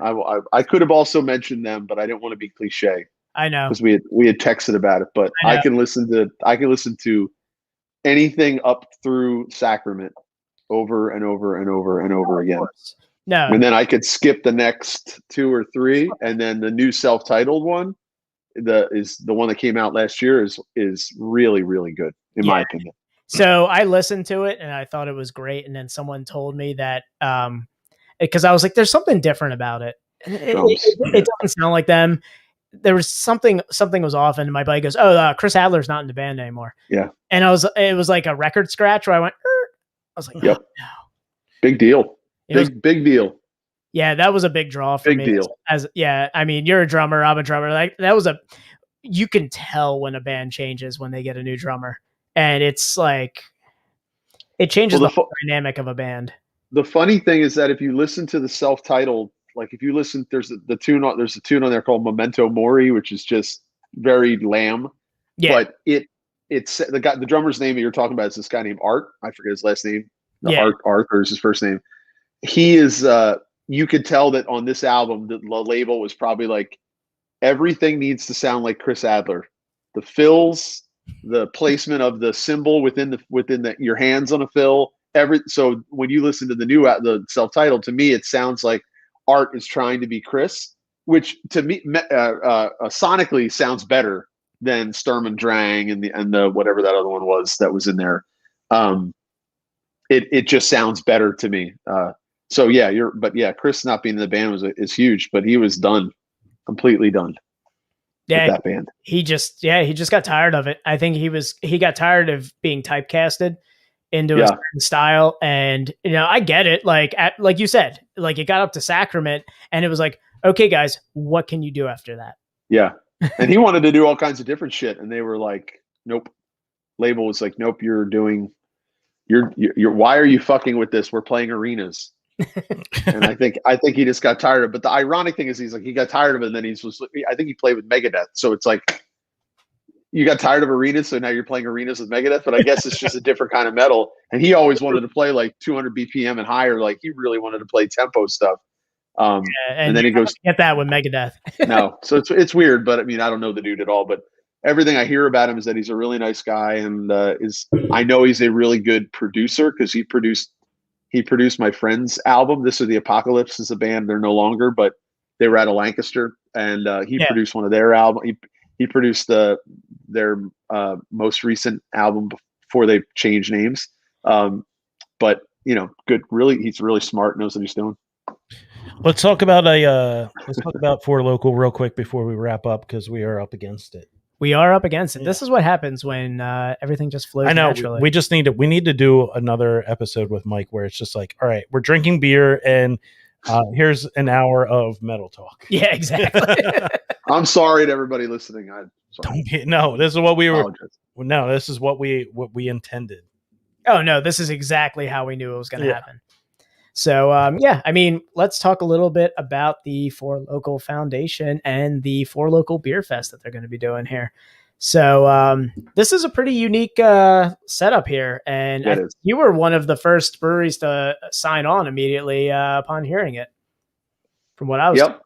Yeah, we are those guys. The guys that Bob and them that run it are very supportive of us, and we like to support especially other beer fests that are run by that are not huge conglomerate third party things. We still do them periodically, but if given the option between a smaller, more boutique-y one and then one of these big ones that just happens every year, we'll always choose the smaller boutique-y one and also like to support the people that support us. But I think it's the way he set it up is different. I never done anything like this. So I'm going to be the one there. It's going to be interesting. Oh, so yeah, that's awesome that you're going to be there. Yeah. So like a little inside baseball, I mentioned it on the last podcast. My brother-in-law, Mike, is one of the guys who puts it on. So he's one of the, he was one of the ones who did like a couple of the other beer fests, and he goes out and grabs the beer from you guys all the time, posts all the pictures and stuff. And he was telling me all about this. He's like, hey, I have this new idea for a beer fest. Pandemic has kind of geared the way beer fests should probably be operated. And he, having that table service just sounds awesome. So like people who haven't been to fourlocalfoundation.com to read about the beer fest. So this is a beer fest where you'll basically be served at the table by each brewery, and you get, basically pours of the beers. You get to talk with somebody from the brewery about that beer, about that style, and they come to you. So you don't have to walk around to each table.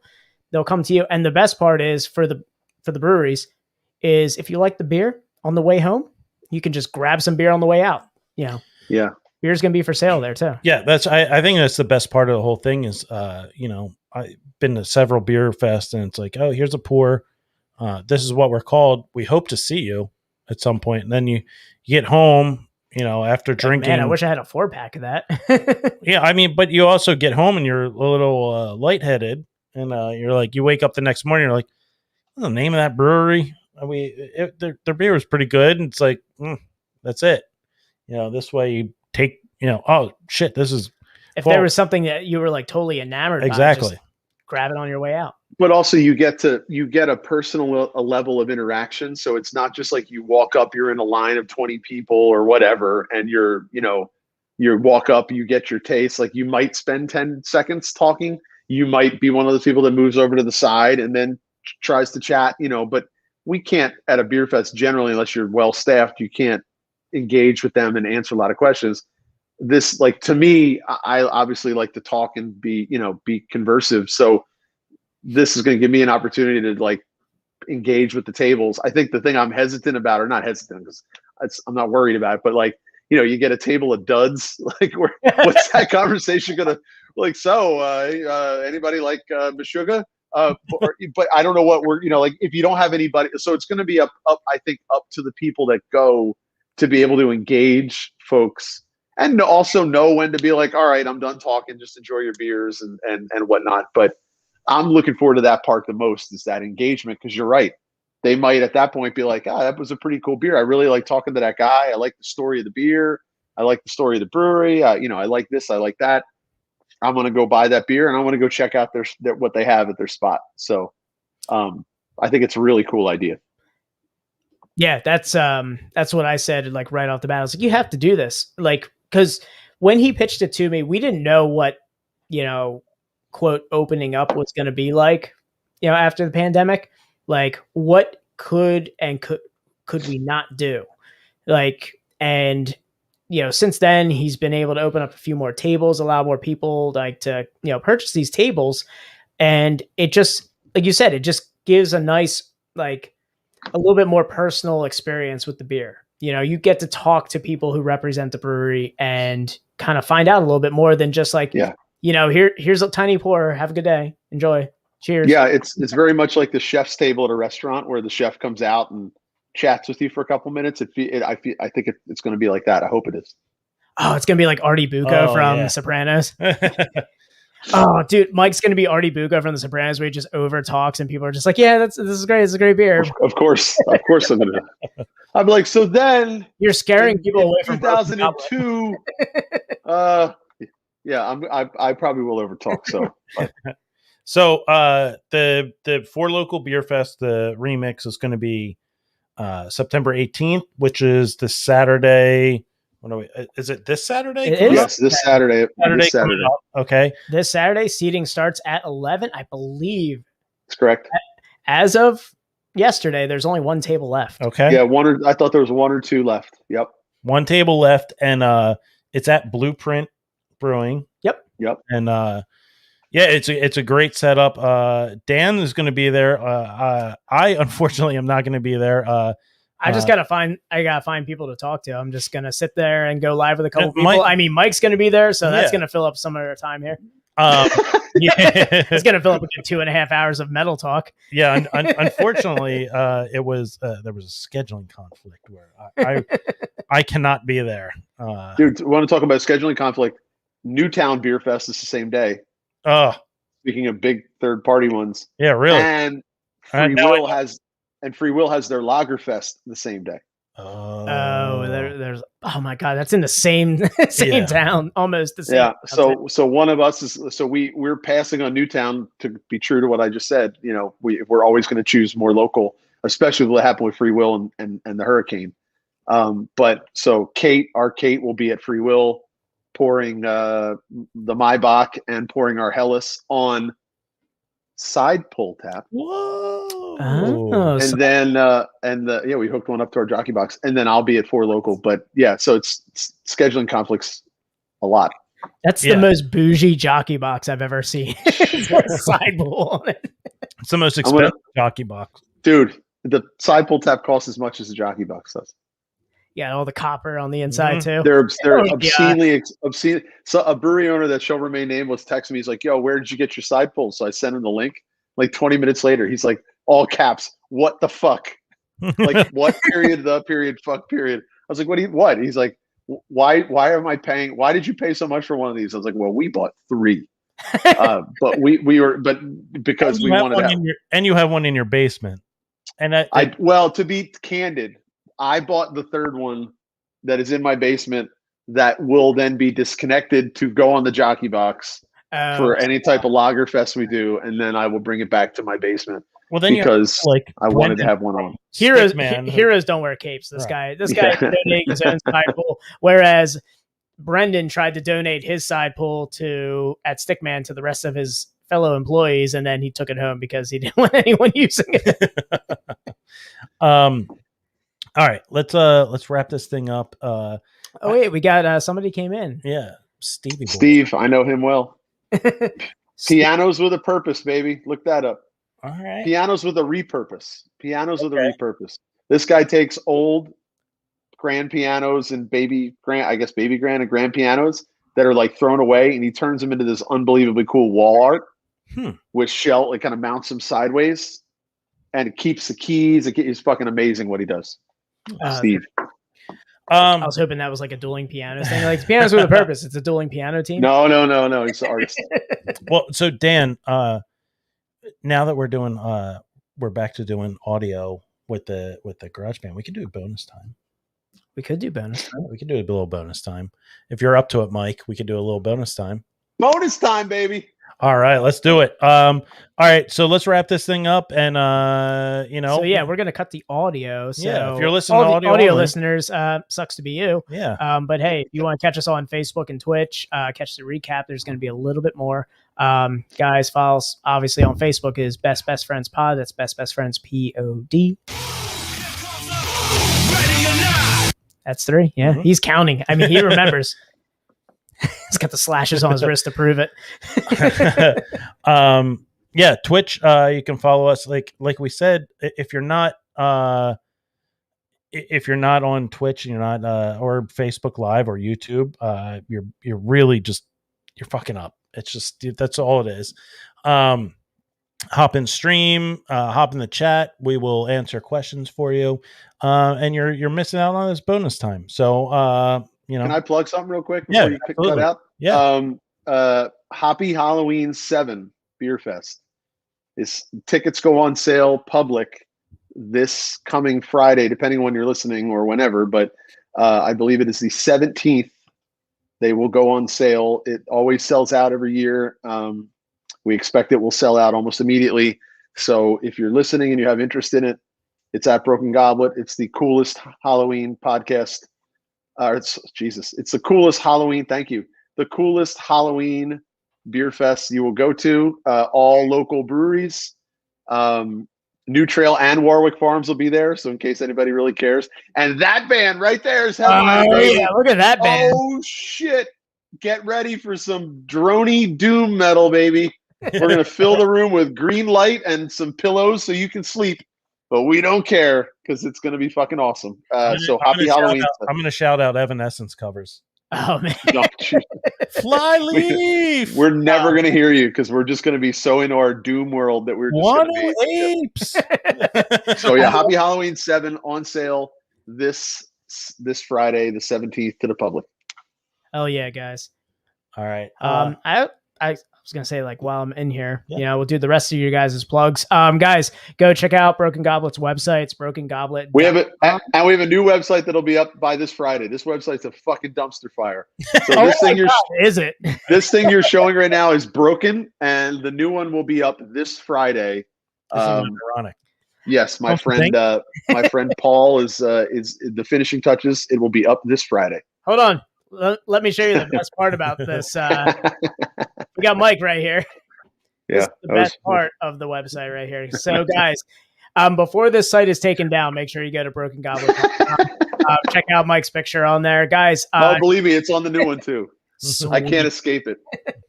Instagram, where we were just checking out their, Happy Halloween is at Broken Goblet Brewing.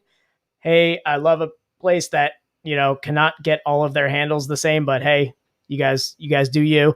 We got at Broken Goblet here on Facebook, and eat shit.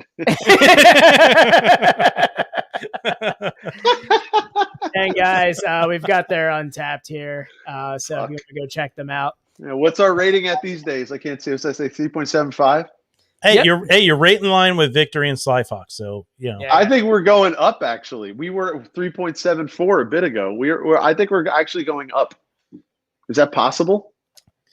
Not on Untapped. No, you can only go down. Unlike stocks, you only go down. And also, guys, we mentioned it before, there is one table left. If you guys want to reserve tickets, forlocalfoundation.com is the website for the beer fest. We also have a link in our bio if you guys want to check that out. So that is all of the screen sharing I've got for now. Buy that last table. Get that last table so you can listen to Mike talk about Meshuggah for like 2, maybe 3 hours. Yep. All right, that wraps this thing up. We're gonna hop in bonus time and talk a little more that you audio only listeners are not privy to. Guys, social media, just one more drop. At Best Friends Pod, that's Best Friends POD. We are and hop on Twitch. It's Best Friends Pod. And you know what? Same thing. Emails, they don't matter. Nobody's sending us emails except for like spam bots. I know people are trying to build our websites. Oh, nope. Not yet. Not yet. Oh, he's done. He's like, I've had enough. Hop on Twitch. It's twitch.tv/Best Friends Podcast, twitch.tv/Best Friends POD. Probably the weakest of the drops. Cast. I'm not disagreeing with you. And that about does it. Yeah, guys. Thank you for joining us on the audio. We're going to switch back over to some screen time. Maybe I'm just going to pass bonus time. Maybe I'll just Rising Guard. Daniel, you know how I feel about you. I love you. Always have. And guys, it's not goodbye forever. It's just Goodbye for now. I'm not the type to say I told you so.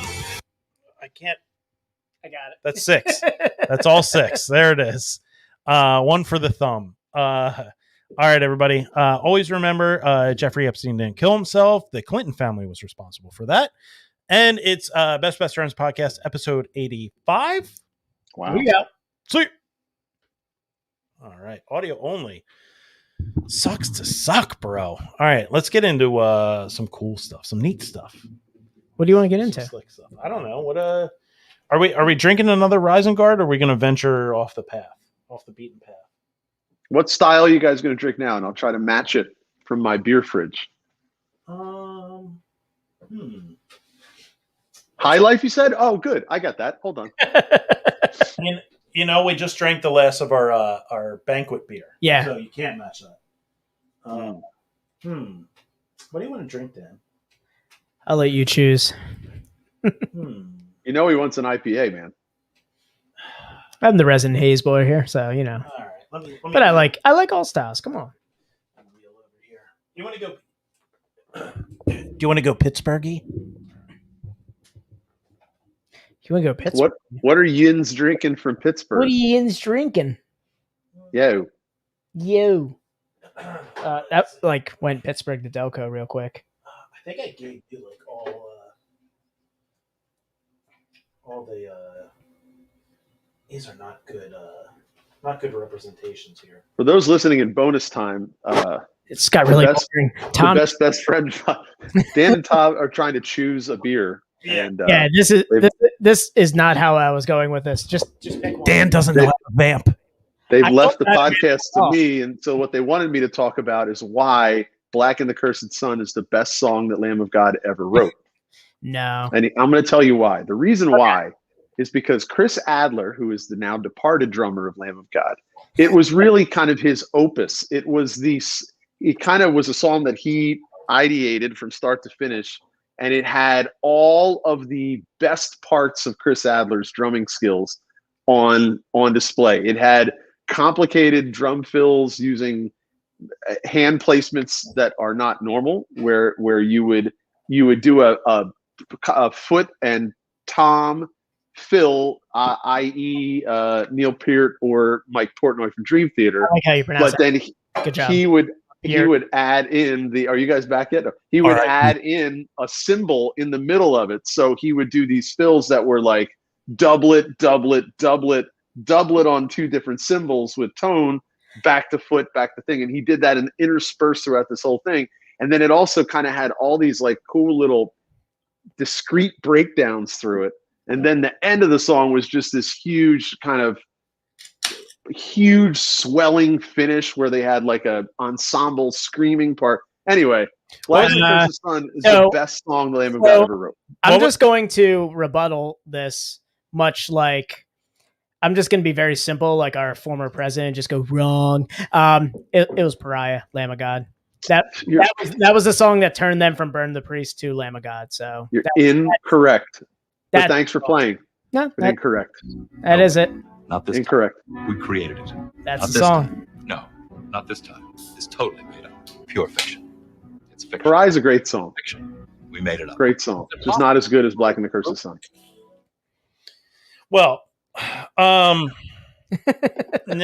that all right, well, I will say Pariah is because it's where they honestly, as a band, I think it's their best song because that is where they pulled themselves out of the Burn the Priest and got, I would say, more polished and became, you are correct in that. Became sure. Lamb of God. Can I be a basic bitch here? Can I be a basic bitch? Here comes Redneck. Redneck. Yeah, I knew it. it. Do you guys know what that song's about? Who they wrote that for? Phil and Selma. Yeah, yes, that's correct. Am I right? Yeah, you are right. You are absolutely 100% right. I was like, the whole time I was listening to it, I was like, yeah, this is a dig. But the video was funny, you know, like obviously had nothing to do with Phil and Selma, but definitely the song was written, I guess, for and about him. What a polarizing figure. So yeah. What would you say is a I'll start this off because I don't really know how to word this. Like an offbeat metal song that you typically would not like. Like I guess the style. Me personally?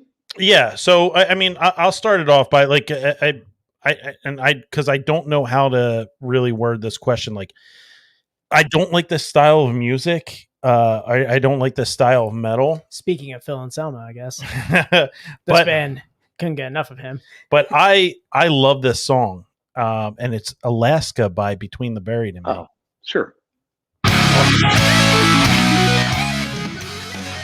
I mean this intro just screams metal to me.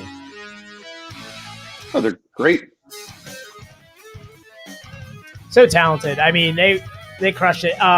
Their covers of Pantera songs are some of the best covers I've ever heard. Did you ever get into Periphery? Yeah, they're one of the best drummers. Actually, Tom, your wife is obsessed with Periphery. Is she? Yeah, she actually knows me. She knows the drummer, I think, too. Yeah. What about Coheed? Do you like them? Oh, I love. Oh God.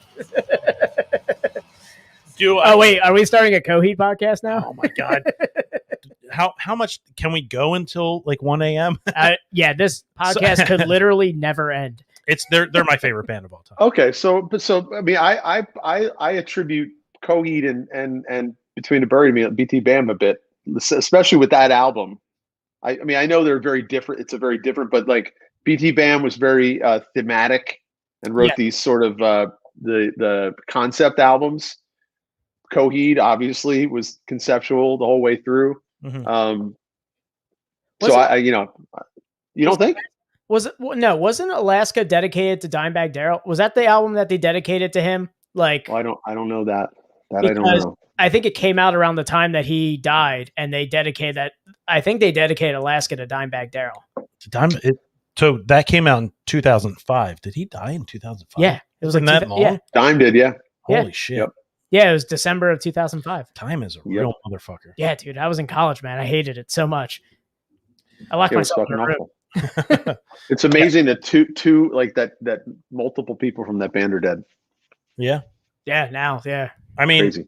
He went out like he went out like John Lennon style, like no, not worse. Well, I mean worse. Yeah, that was like a fan, like yeah, somebody. somebody who loved him. Catcher in the Rye. And that's why I blame, and I shouldn't, like, I wouldn't lay this on his head if I was his friend, but I do kind of blame Phil Anselmo because he's really very much led the charge of Dime destroyed Pantera. Yes. And that dude would not have got up on that stage and killed him if it had not been for, and I know, like, I'm sure. The fire right there. Just stoking the fire.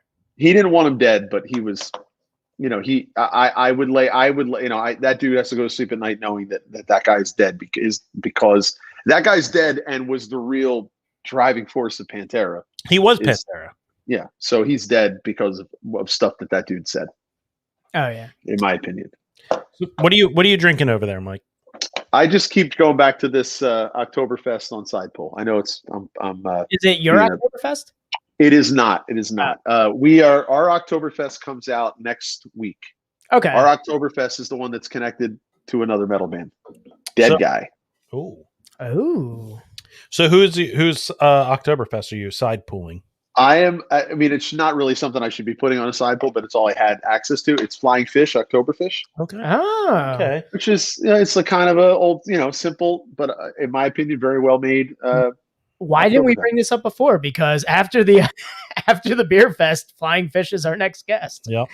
We really should have been talking about that. Tell them that that's what I'm drinking. September 27th, we're going to have Flying Fish on. Yeah, guys. So if you're still in the stream, September 27th, we're going to have Flying Fish on. We're going to hang out with them. I just had their Get to the Hoppa double IPA. Have you seen that one with the Predator artwork on it? I've not. No, but that sounds cool. Yeah, they're going to, like you guys, they're going a different direction art-wise. Their branding and everything too. So they rebranded the Fly Eagles Fly beer. So that's a whole new can style now and everything.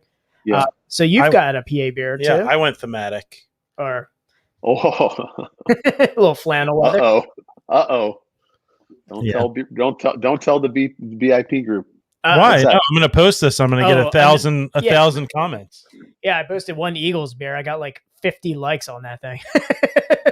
Belgian Exit, Brothers Kirshner, a brewery that we don't talk enough about, and they were amazing guests. So we're really just clearing out guest beers right now. Yeah, I prefer the I prefer the red flannel weather, but I haven't had a ton of Kirshner beers, but we actually just one of our new manager used to work for them. He did. So we actually have been getting more Kirshner beers because of that. Because it wasn't like a contentious departure. It was just we get a different position for him. And but I'm stoked because everything I've had has been great. Yeah. He's a metalhead, and he liked my band on Instagram organically.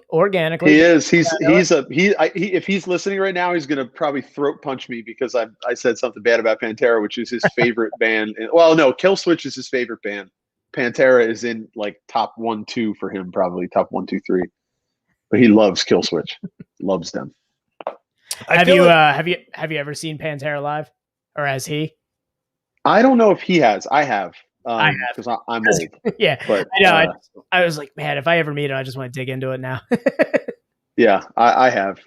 But I actually saw him at the Troc. Or sorry, I saw him at the Electric Factory, and then we have owned their stage. Like, it's crazy that we have the stage that he played on at the Electric Factory is now at Broken Goblet. Yeah, you do have. You talked about that last episode of having so it's wild stage. That was the same stage that Ray Kyan jumped off of when we saw CKY for the Halloween show. Mm-hmm. Probably, and then also I saw them play at I guess it would be the Spectrum.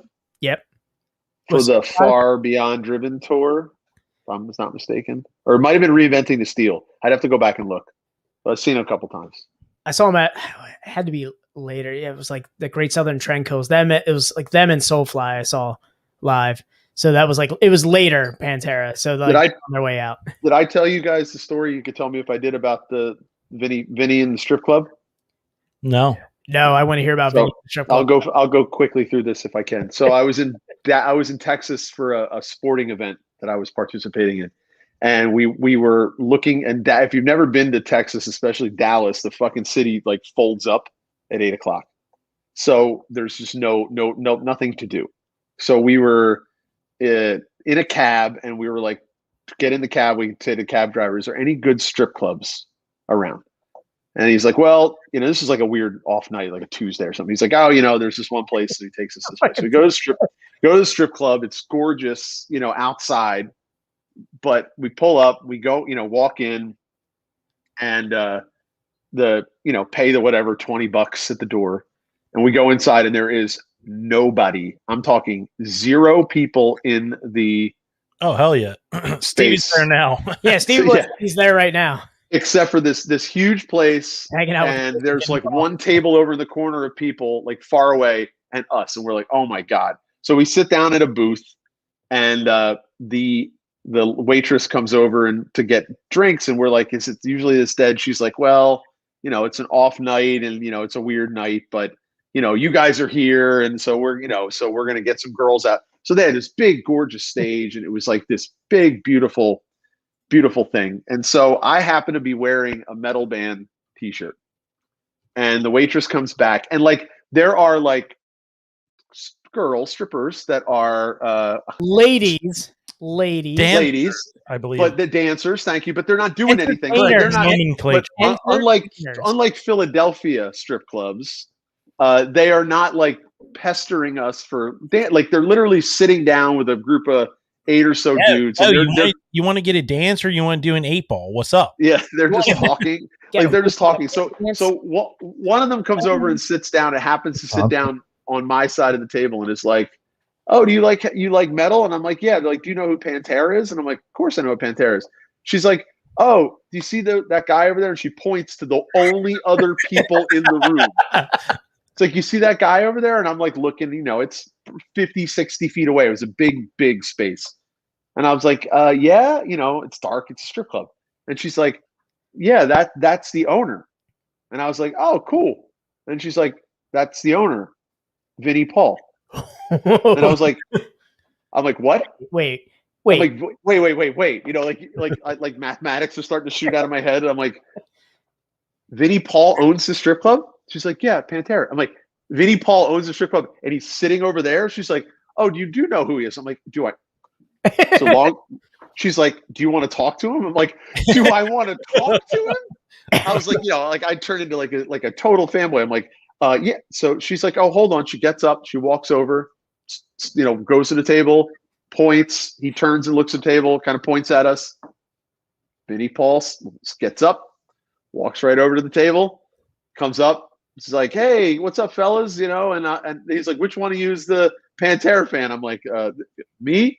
He's small talk of like, just, yeah, what are you doing in town? We told him what we were doing in town. He's like, oh, that's really cool. It's just a slow night. Dallas is really weird.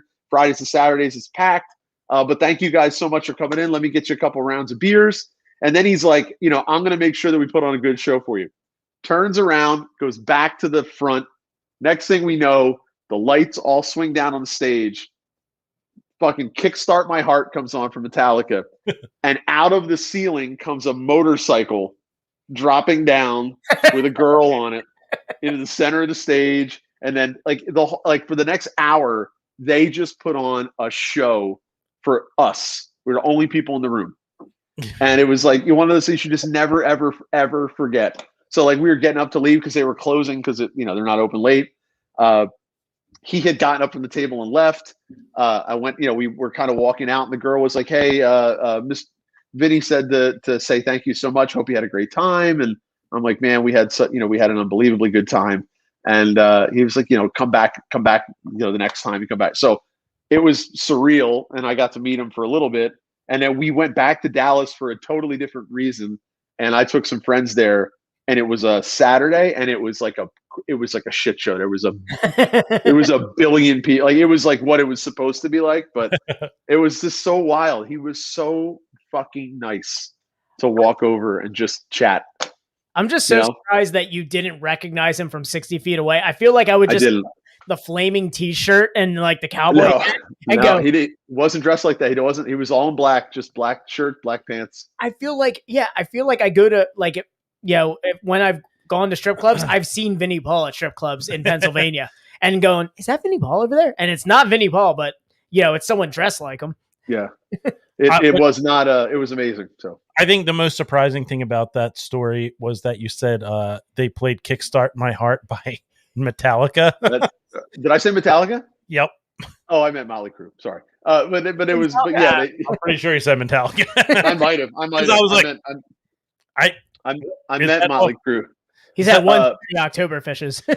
I was right when Metallica cut their hair. But yeah, I just never forget because I know later in life I was at the Hustler Club in Philadelphia or outside of Philadelphia, and they too have like 2 motorcycles that come down. But I guess that's a thing. But I had never seen anything like it until I went to that place in Dallas. But this is probably early 2000s. This is 20 years ago. It's a while ago.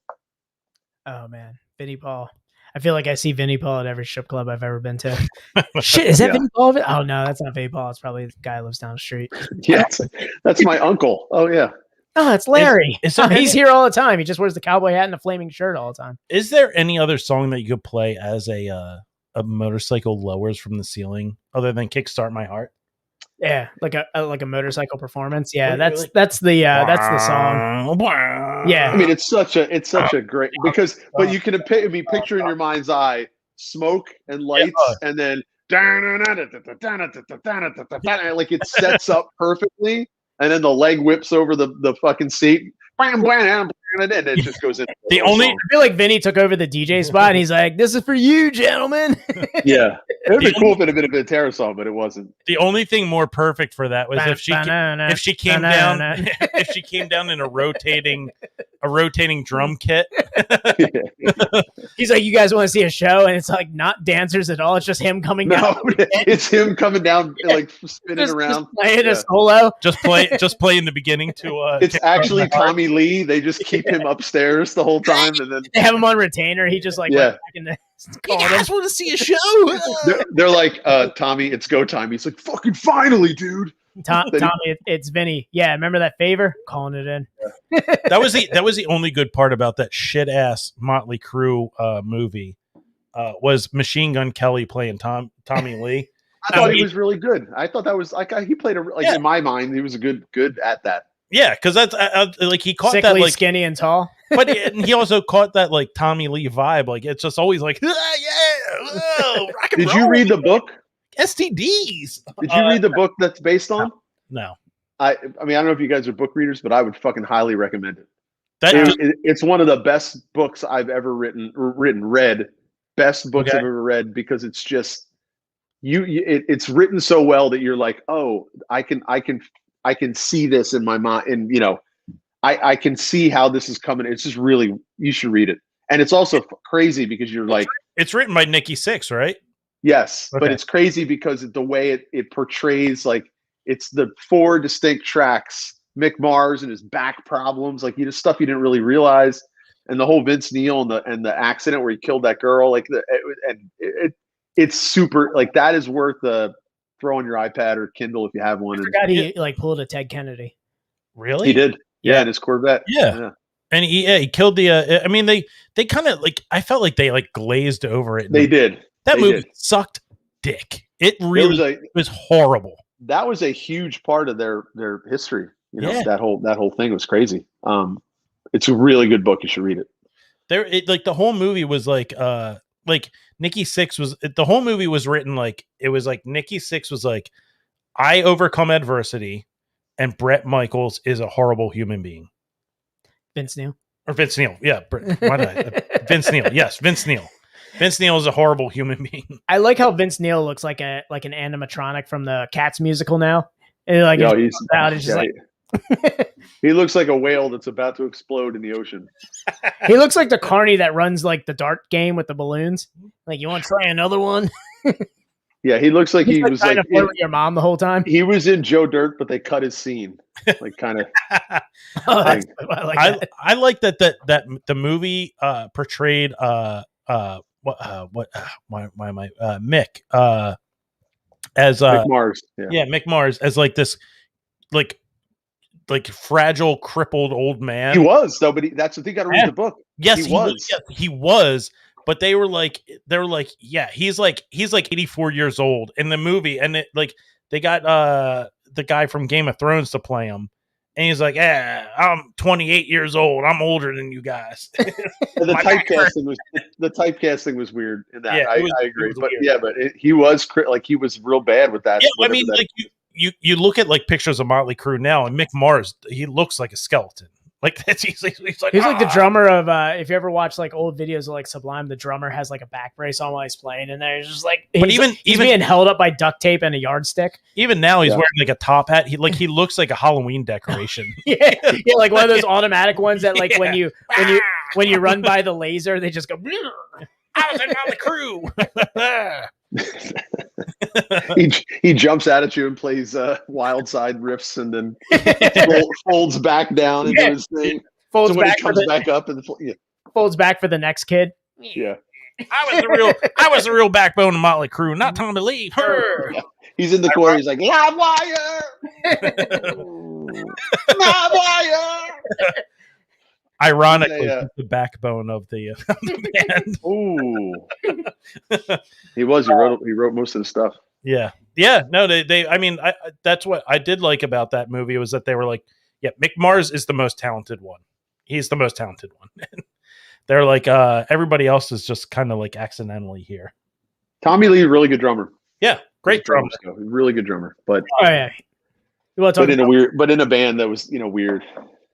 Yeah. And Vince Neil could barely sing in my humble 80s loving hair metal loving. He opinion. just had that hair. He had the look, and he barely skated by with like that hair metal and he just voice. He blew up like a wood tick. He just like, I don't know what happened to him. I always thought that he was like couldn't quite hit the notes. No, and he never could, and he still can't. Yeah. Now it's weird. Now it's weird. Yeah. He's like Dog the Bounty Hunter when he took off the Kevlar and everything that was holding it back just went out. Like that vest was holding everything back, and he just released it. He is literally Dog the Bounty Hunter. And Nikki Sixx was just like the quintessential like bass player in that hair metal era. It was like, all right, you look the part. Can you keep time? Cool. All right, good. We're good. It was like that Metalocalypse, It was like the dark and brooding guitarist era, though. You had like Slash, the guitarist, that with Guns N' Roses. Everyone had that like dark and brooding. Like you had to have somebody in there. But like Nikki Sixx playing bass, like it was like the running gag in Metalocalypse. It's like it doesn't matter. Play whatever you want. We're drowning you out. Like it was just like look the part. You're a roadie that's always on had stage. Somebody who was like dark and brooding, and every single band was always like the dark horse. But Nikki had to be the kind of the flashier of the two because Mick could barely move. Right. Yeah. So Nikki had to be the one that was like moving all around and had all the weird poses where Mick would just sort of be, maybe move to this side stage, move to that side stage. And that was another reason why Tommy was so important in that band, because he was a visual focus of that. Every band had to have at least one, David Lee Roth. It wasn't the 32-inch bass drum that he had on his fucking kit. I mean, it was he had to have that 32 bass. All his bass drum that hide his cock. All the shit that he did with his sticks and stuff, and he played some interesting rhythms. If you like, their drum rhythms are actually different than most of those hair metal bands that were just so formulaic. If you listen to incredibly formulaic, Feelgood on like Dr. Feelgood on drums is pretty gnarly, like in that beginning part and everything. Like he plays some fun stuff in there where it's like, I wouldn't say it's like, crazy metal, but it's like proggy, like it's different time signatures. He's having a lot of fun with it. Yeah. For that time period, like they were, I would say you have to put them at like the best hair metal band. Like they, as far as like hits go, as far as like what if you're going to listen to like okay, you can listen to one band, they're going to have the most amount of songs you can name that you can put on. Probably. Yeah, I mean, you have other bands that have like great hits like Warrant or Cinderella or Rat or Poison. Yeah, Poison. Poison was big. Yeah. Poison was big, but not as big as Motley Crue. They were the biggest. Like Skid Row, also big. Skid Row was big, but Sebastian Bach was bigger than the band, larger than the Correct. band. Yeah. You know, they had Sebastian Bach was larger than anything they put out. You know, I feel like Motley Crue had that late era, but I feel like the intro to hair metal was like Van Halen. Like Van Halen, like they took that early. Like they took hair metal out of disco era and got it started. And I think like Motley Crue got late era style. I feel like they progressed from like that, like they were kind of almost like that original like grunge, like they went out of they were like that band that came out of disco that was like that metal Eddie Van Halen was just like on another level. Van Halen they didn't want to be hair metal. Like like David Lee Roth was the one in that band. But even if you look at all their promo stuff, like there's very few pictures where everybody's hair is teased out and like that quintessential. They just happen to get Alex Van Halen looked like a horse girl. Have you ever seen? He looked like he was in the 4-H club, but he had that like tiny low ponytail. Yep, he did have a horrible. Yeah, but they never wanted to be that. So I would never put them in. I actually wouldn't put them in the hair metal cat. I don't know where I would put Van Halen. I would keep them out of that. They're almost in their own category. I feel like they took though, and they made the hair metal category. They were almost like the gap between. They were the gap between disco and Metallica. I guess, in my opinion, I feel like David Lee Roth created all of those singers, though. David Lee, yes, yeah, I'll agree with that. They happen to get this insanely talented vocalist who could hit like crazy notes, but he was just an insane cokehead that was a huge showman, and that was like I think that was the big thing that led, and like you said, to your point, the influence on that hair metal where every frontman had to be this like showman. You had to put on this insane show. But I mean, but I think that I still think Motley Crue might have been more important for that genre. And then you had like New York Dolls that were huge, or they weren't huge, but they were big in that movement of glammy sort of metal bands. They're kind of like the meat puppets to Nirvana, where it's like, you know, like all the hair metal guys loved the New York Dolls, but they didn't get huge like all the other people. I think what Van Halen did do, to your point though, that was huge, was that they Hagar. No, they although I like Sammy Hagar, no, they made like the musicality of those bands cool. Because a lot of those hair metal bands were just like really good music. I mean, those guitar players in those bands that people shit on because they wore hair, the Aquanet in their hair and all that crap, and looked like, you know, androgynous. Yeah. What got lost was how good they were at playing their instruments, especially the guitar players. And so I feel like Van Halen was the band that was very much so like, it's cool to be flashy and wear spandex and stuff, but also kind of I'm grasping for the word, I'm not finding it, but it's not solidified, but they made it okay Foundation. to be they gave you the reason that we could be a really good guitar player and also dress like chicks and also play this music. So, you know, who's that? Do you guys remember this hair metal band? I'm blind, so I can barely see. Yeah, we'll pull it up here. And do you remember this hair metal band? Is that no? Yeah, it is. It is. I know. Who's that guy on the right? You know who he is. That's not Vinnie Paul, is it? Yeah, it is. Get out of here! Oh my god! Do you guys remember when Pantera was a hair metal band? That very early. Oh my god! The guy in the second is that Rex? Yeah, it is Rex. He looks like Bruce Dickinson. Oh my gosh! Wow, look at that. Well, listen, Pantera saved metal in the 90s, so they were allowed to look like that. Here's the thing, though, it's like to your point, and it gets shit on as a shit movie. I love this movie, Rockstar. It's a great movie. That was a great movie. Yeah, a great movie, and it's exactly what you were saying. It's like you have the whole movie was based on like we have this band, and we're all like, no matter what singer we bring on, like it's all going to be the same. It's going to be the same song, just a different singer. and that I feel like that really encapsulates the hair metal genre. You know, yes, you are going to have you know, certain bands that are like Van Halen. You're Van Hagar. It was good, but it's not Van Halen. You know, David Lee Roth is he's a beast. You know, in that era. You know, Vince Neil could easily been replaced by a lot of those singers of that time, of that era, and it would have been just the same, because if you have that core band, I mean, it's going to sound the same. You know, that's the big thing, is those like, yes, the vocals were a big thing and the showmanship was a big thing, but the bands, like the instruments, the guitar solos, just like every intro, Motley Crue was about the music. It's not about the vocals. Vince Neil was never like a forefront of that band. You know, it was all about, like, if you think about like any Motley Crue song, it's all about the band.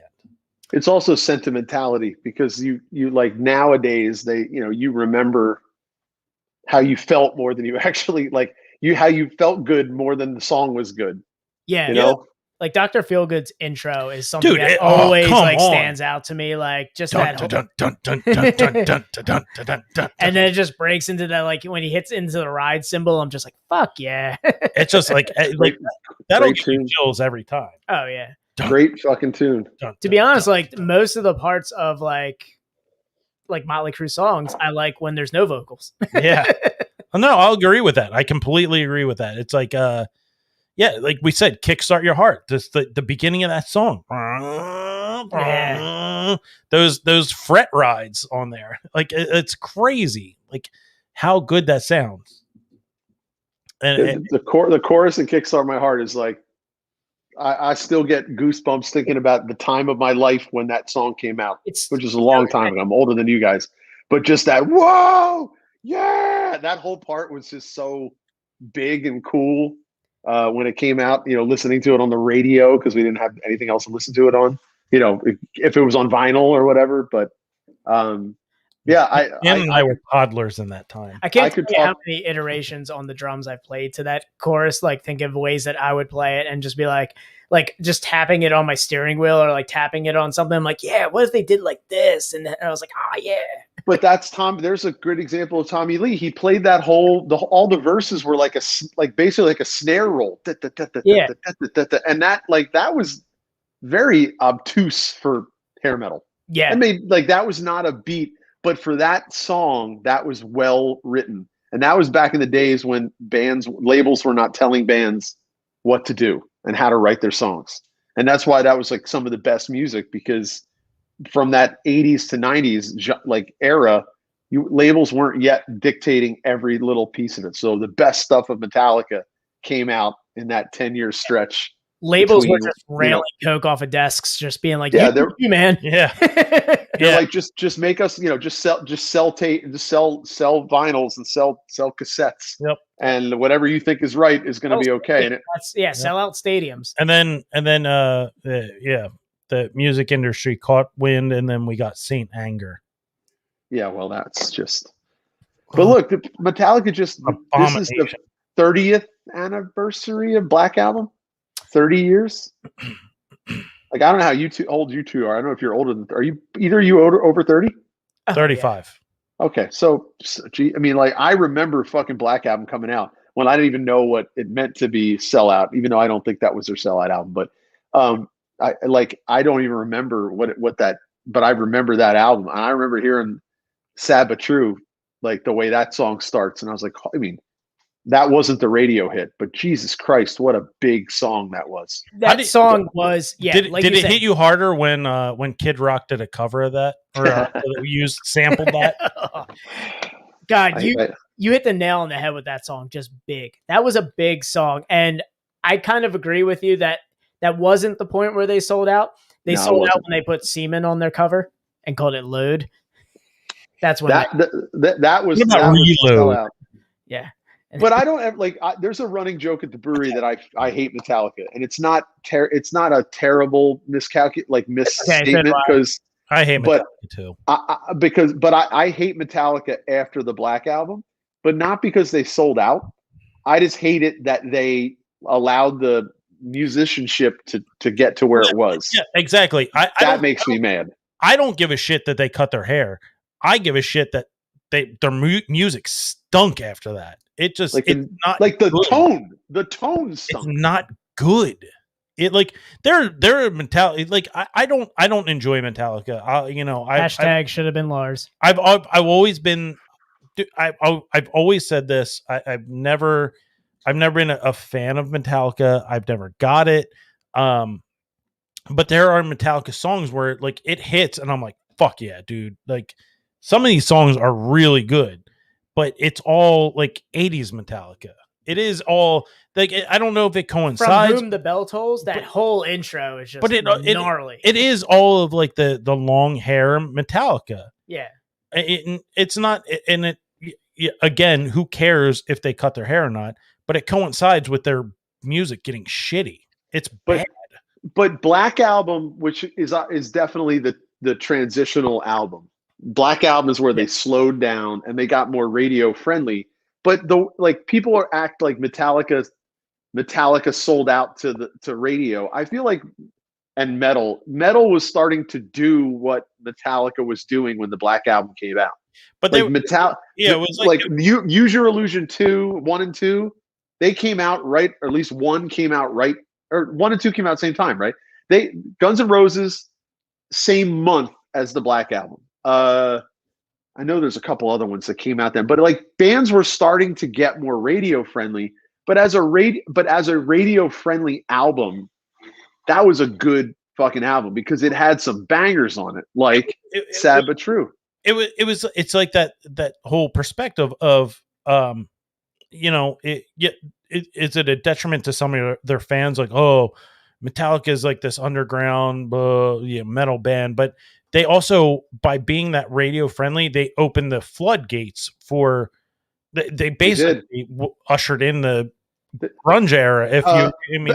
Bad Motorfinger. Sorry to interrupt you. Bad Motorfinger came out the same month too. Sorry, but that's the thing is like it opened up. You get those songs on the radio.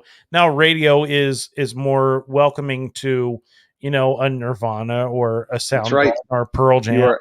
And absolutely right. It's that's their sacrifice. They're sacrificing themselves at the expense of their fans. Their fans being, oh yeah, they sold out, but yeah, blah blah blah. But they completely changed music, the way that music was accepted, as far as like radio goes, like what the exposure is. I mean, Enter Sandman it changed. It brought kind of brought butt rock to go full circle. Yeah, it was that's kind of a butt rock song. And Black Album was right. So I owe and I have a Metallica song on standby for my butt rock. My not to add fuel to the fire. Oh no! Or that what chapters are. But I have a Metallica song in my butt rock repertoire. But yeah, they opened up, and it's well documented that how they changed the landscape of how music was accepted. Before Metallica, metal was not a widely accepted thing. No, it was. I mean, you can make a case for like the Sabbath, Ozzy Osbourne kind of coming into that beforehand.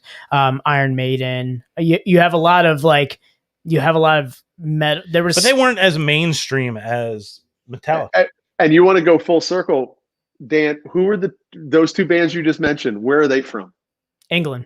See, like that's the thing, Dan. Like the ones you just mentioned, they were from an OUS, which is totally accepts metal in a different way. So that's just funny you brought that up. It wasn't like a huge thing until after they were like a thing. It wasn't like Sabbath wasn't like they didn't like release Sabbath Bloody Sabbath and that everyone jumped on. It was just that wasn't getting played on 93.3. Yeah, Right. exactly. Maybe War Pigs was occasionally when they were Paranoid. Yeah, you got like War Pigs and Yeah. Paranoid. Never got. Yes. You never got any of. you got good Iron Man. You didn't get Children of the Grave. You didn't get the Wizard. No. You didn't get Snowblind. Fairies, nothing. Snowblind. Yeah. Oh man, No. I've heard some covers of that. But one of you guys brought up. I'm just getting another beer. One of you guys brought up Lars, and I'm a big anti Lars Ulrich guy. But I also would admit Lars stinks. I would admit this though, in having been in a band that toured and like kind of been in a working band, like a serious working band. I don't think Metallica would have been who they are if there was a different drummer. If Lars had died instead of Cliff, I don't think Metallica wouldn't have made it past Justice, because I would have been happy with that. It's something it's something about the Lars James, and you can kind of see it in Some Kind of Monster. You can see a little bit there of that dynamic, but there was something about those two that were able to transcend. Like Metallica's going to end up going down in history like the Rolling Stones. They're going to be that band. They still call each other at night, before they go to bed, like they tuck each other in. They're like, "Hey James, what are you up to?" I'm just, just Lars, a little bit of, 2.5 Men. Lars wasn't he obviously. I mean, it's well documented. Lars is not the best drummer. No, he's a competent drummer at best, but he has. I don't even know about that. He has a vision for the band, and he's business. I feel like yes, exactly. He's business. He is like he's like the brainchild of the band. And he's the one that's like, hey James, we're gonna do this, and James is like, hey yeah, we're gonna yeah.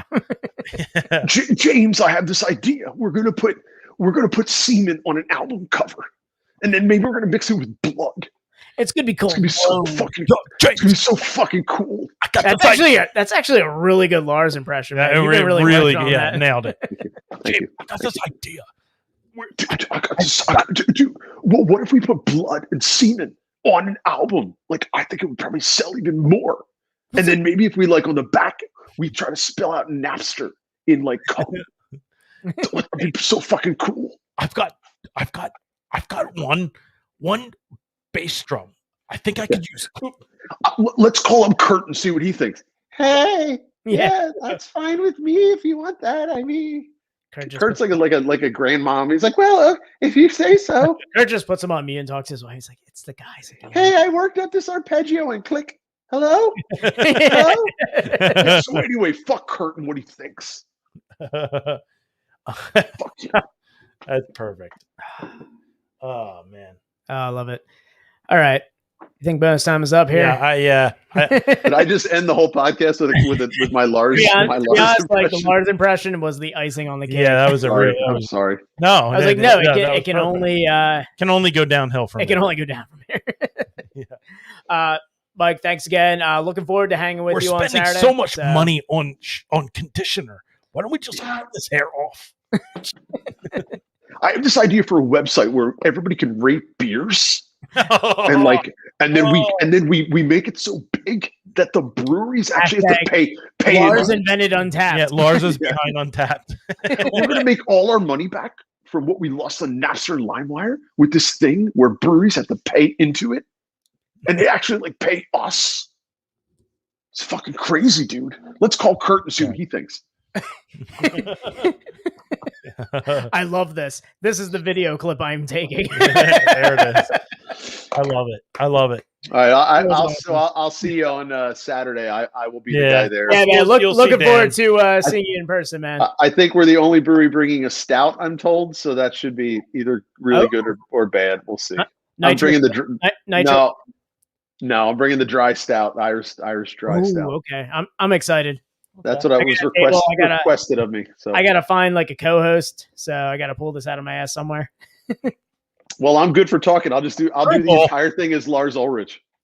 Krupel just came in last minute, man. Krupel Patel from Well Crafted just popped in.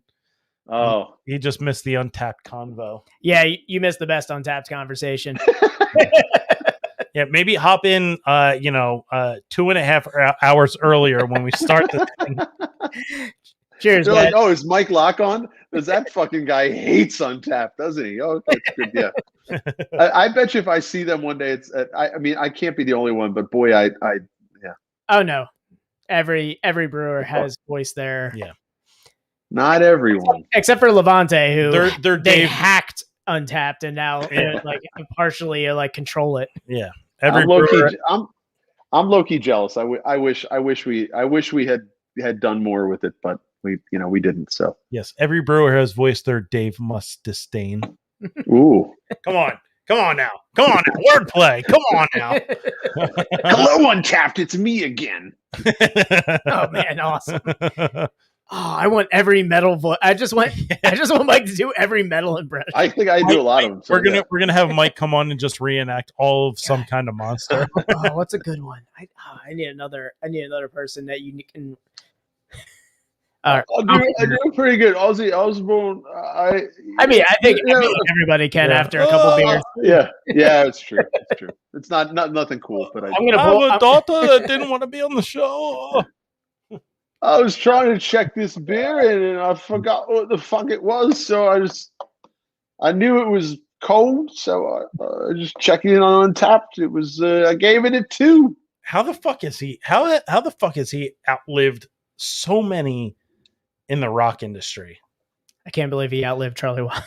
It's almost like a competition between him and Keith from the Rolling Stones. I know. I think Keith's body is gonna give way like a zombie's, like the pieces are gonna fall off. One day his arm's gonna fall off. And one day we're gonna find out that he's like 1,500 years old. He's like, I am forever. It's like the plot of Underworld 5 or something. We're gonna find out he is the Highlander.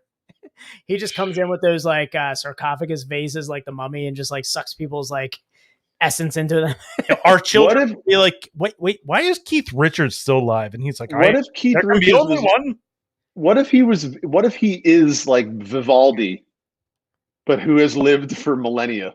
Like he's a classical composer, but he has actually lived forever. He's the Highlander. And this is just his natural progression of life. Like he's just going to keep improving music. He's perfecting. He's gonna be like, well, we'll let this ride out. I don't know. He's like slowly evolving into a bridge troll right now. He's gonna look like Prince Philip in about a year. So, ooh, yeah, he's like one Pirates of the Caribbean movie at a time. Yeah, I was gonna say everyone in England ages badly. Yeah. So, well, all right, I am on the verge of pissing my pants. So yeah, let's go ahead and let's wrap this up. Mike, thank you for doing this. Cheers, Phil. Always a pleasure. We could talk to you for hours. I enjoy our chats. So despite the POD, yeah, everyone in that's still on the live stream. Broken Goblet out in Andalusia or Ben Salem, as it were, Pennsylvania. Go out there and check them out. They're doing great stuff out there. We're doing something. Yeah, check out the 4 Local remix on the 18th. Hell yeah. Yeah. And we'll see you guys not next week, but the following week, the 27th. With Flying Fish. Yeah, with Flying Fish, yes. Mike Locke will be in chat. See you guys. I'm not even on video. What the fuck am I doing? All right, we will see you guys. All right, y'all. See you guys. Thanks, Thank Mike. you. Yep, bye.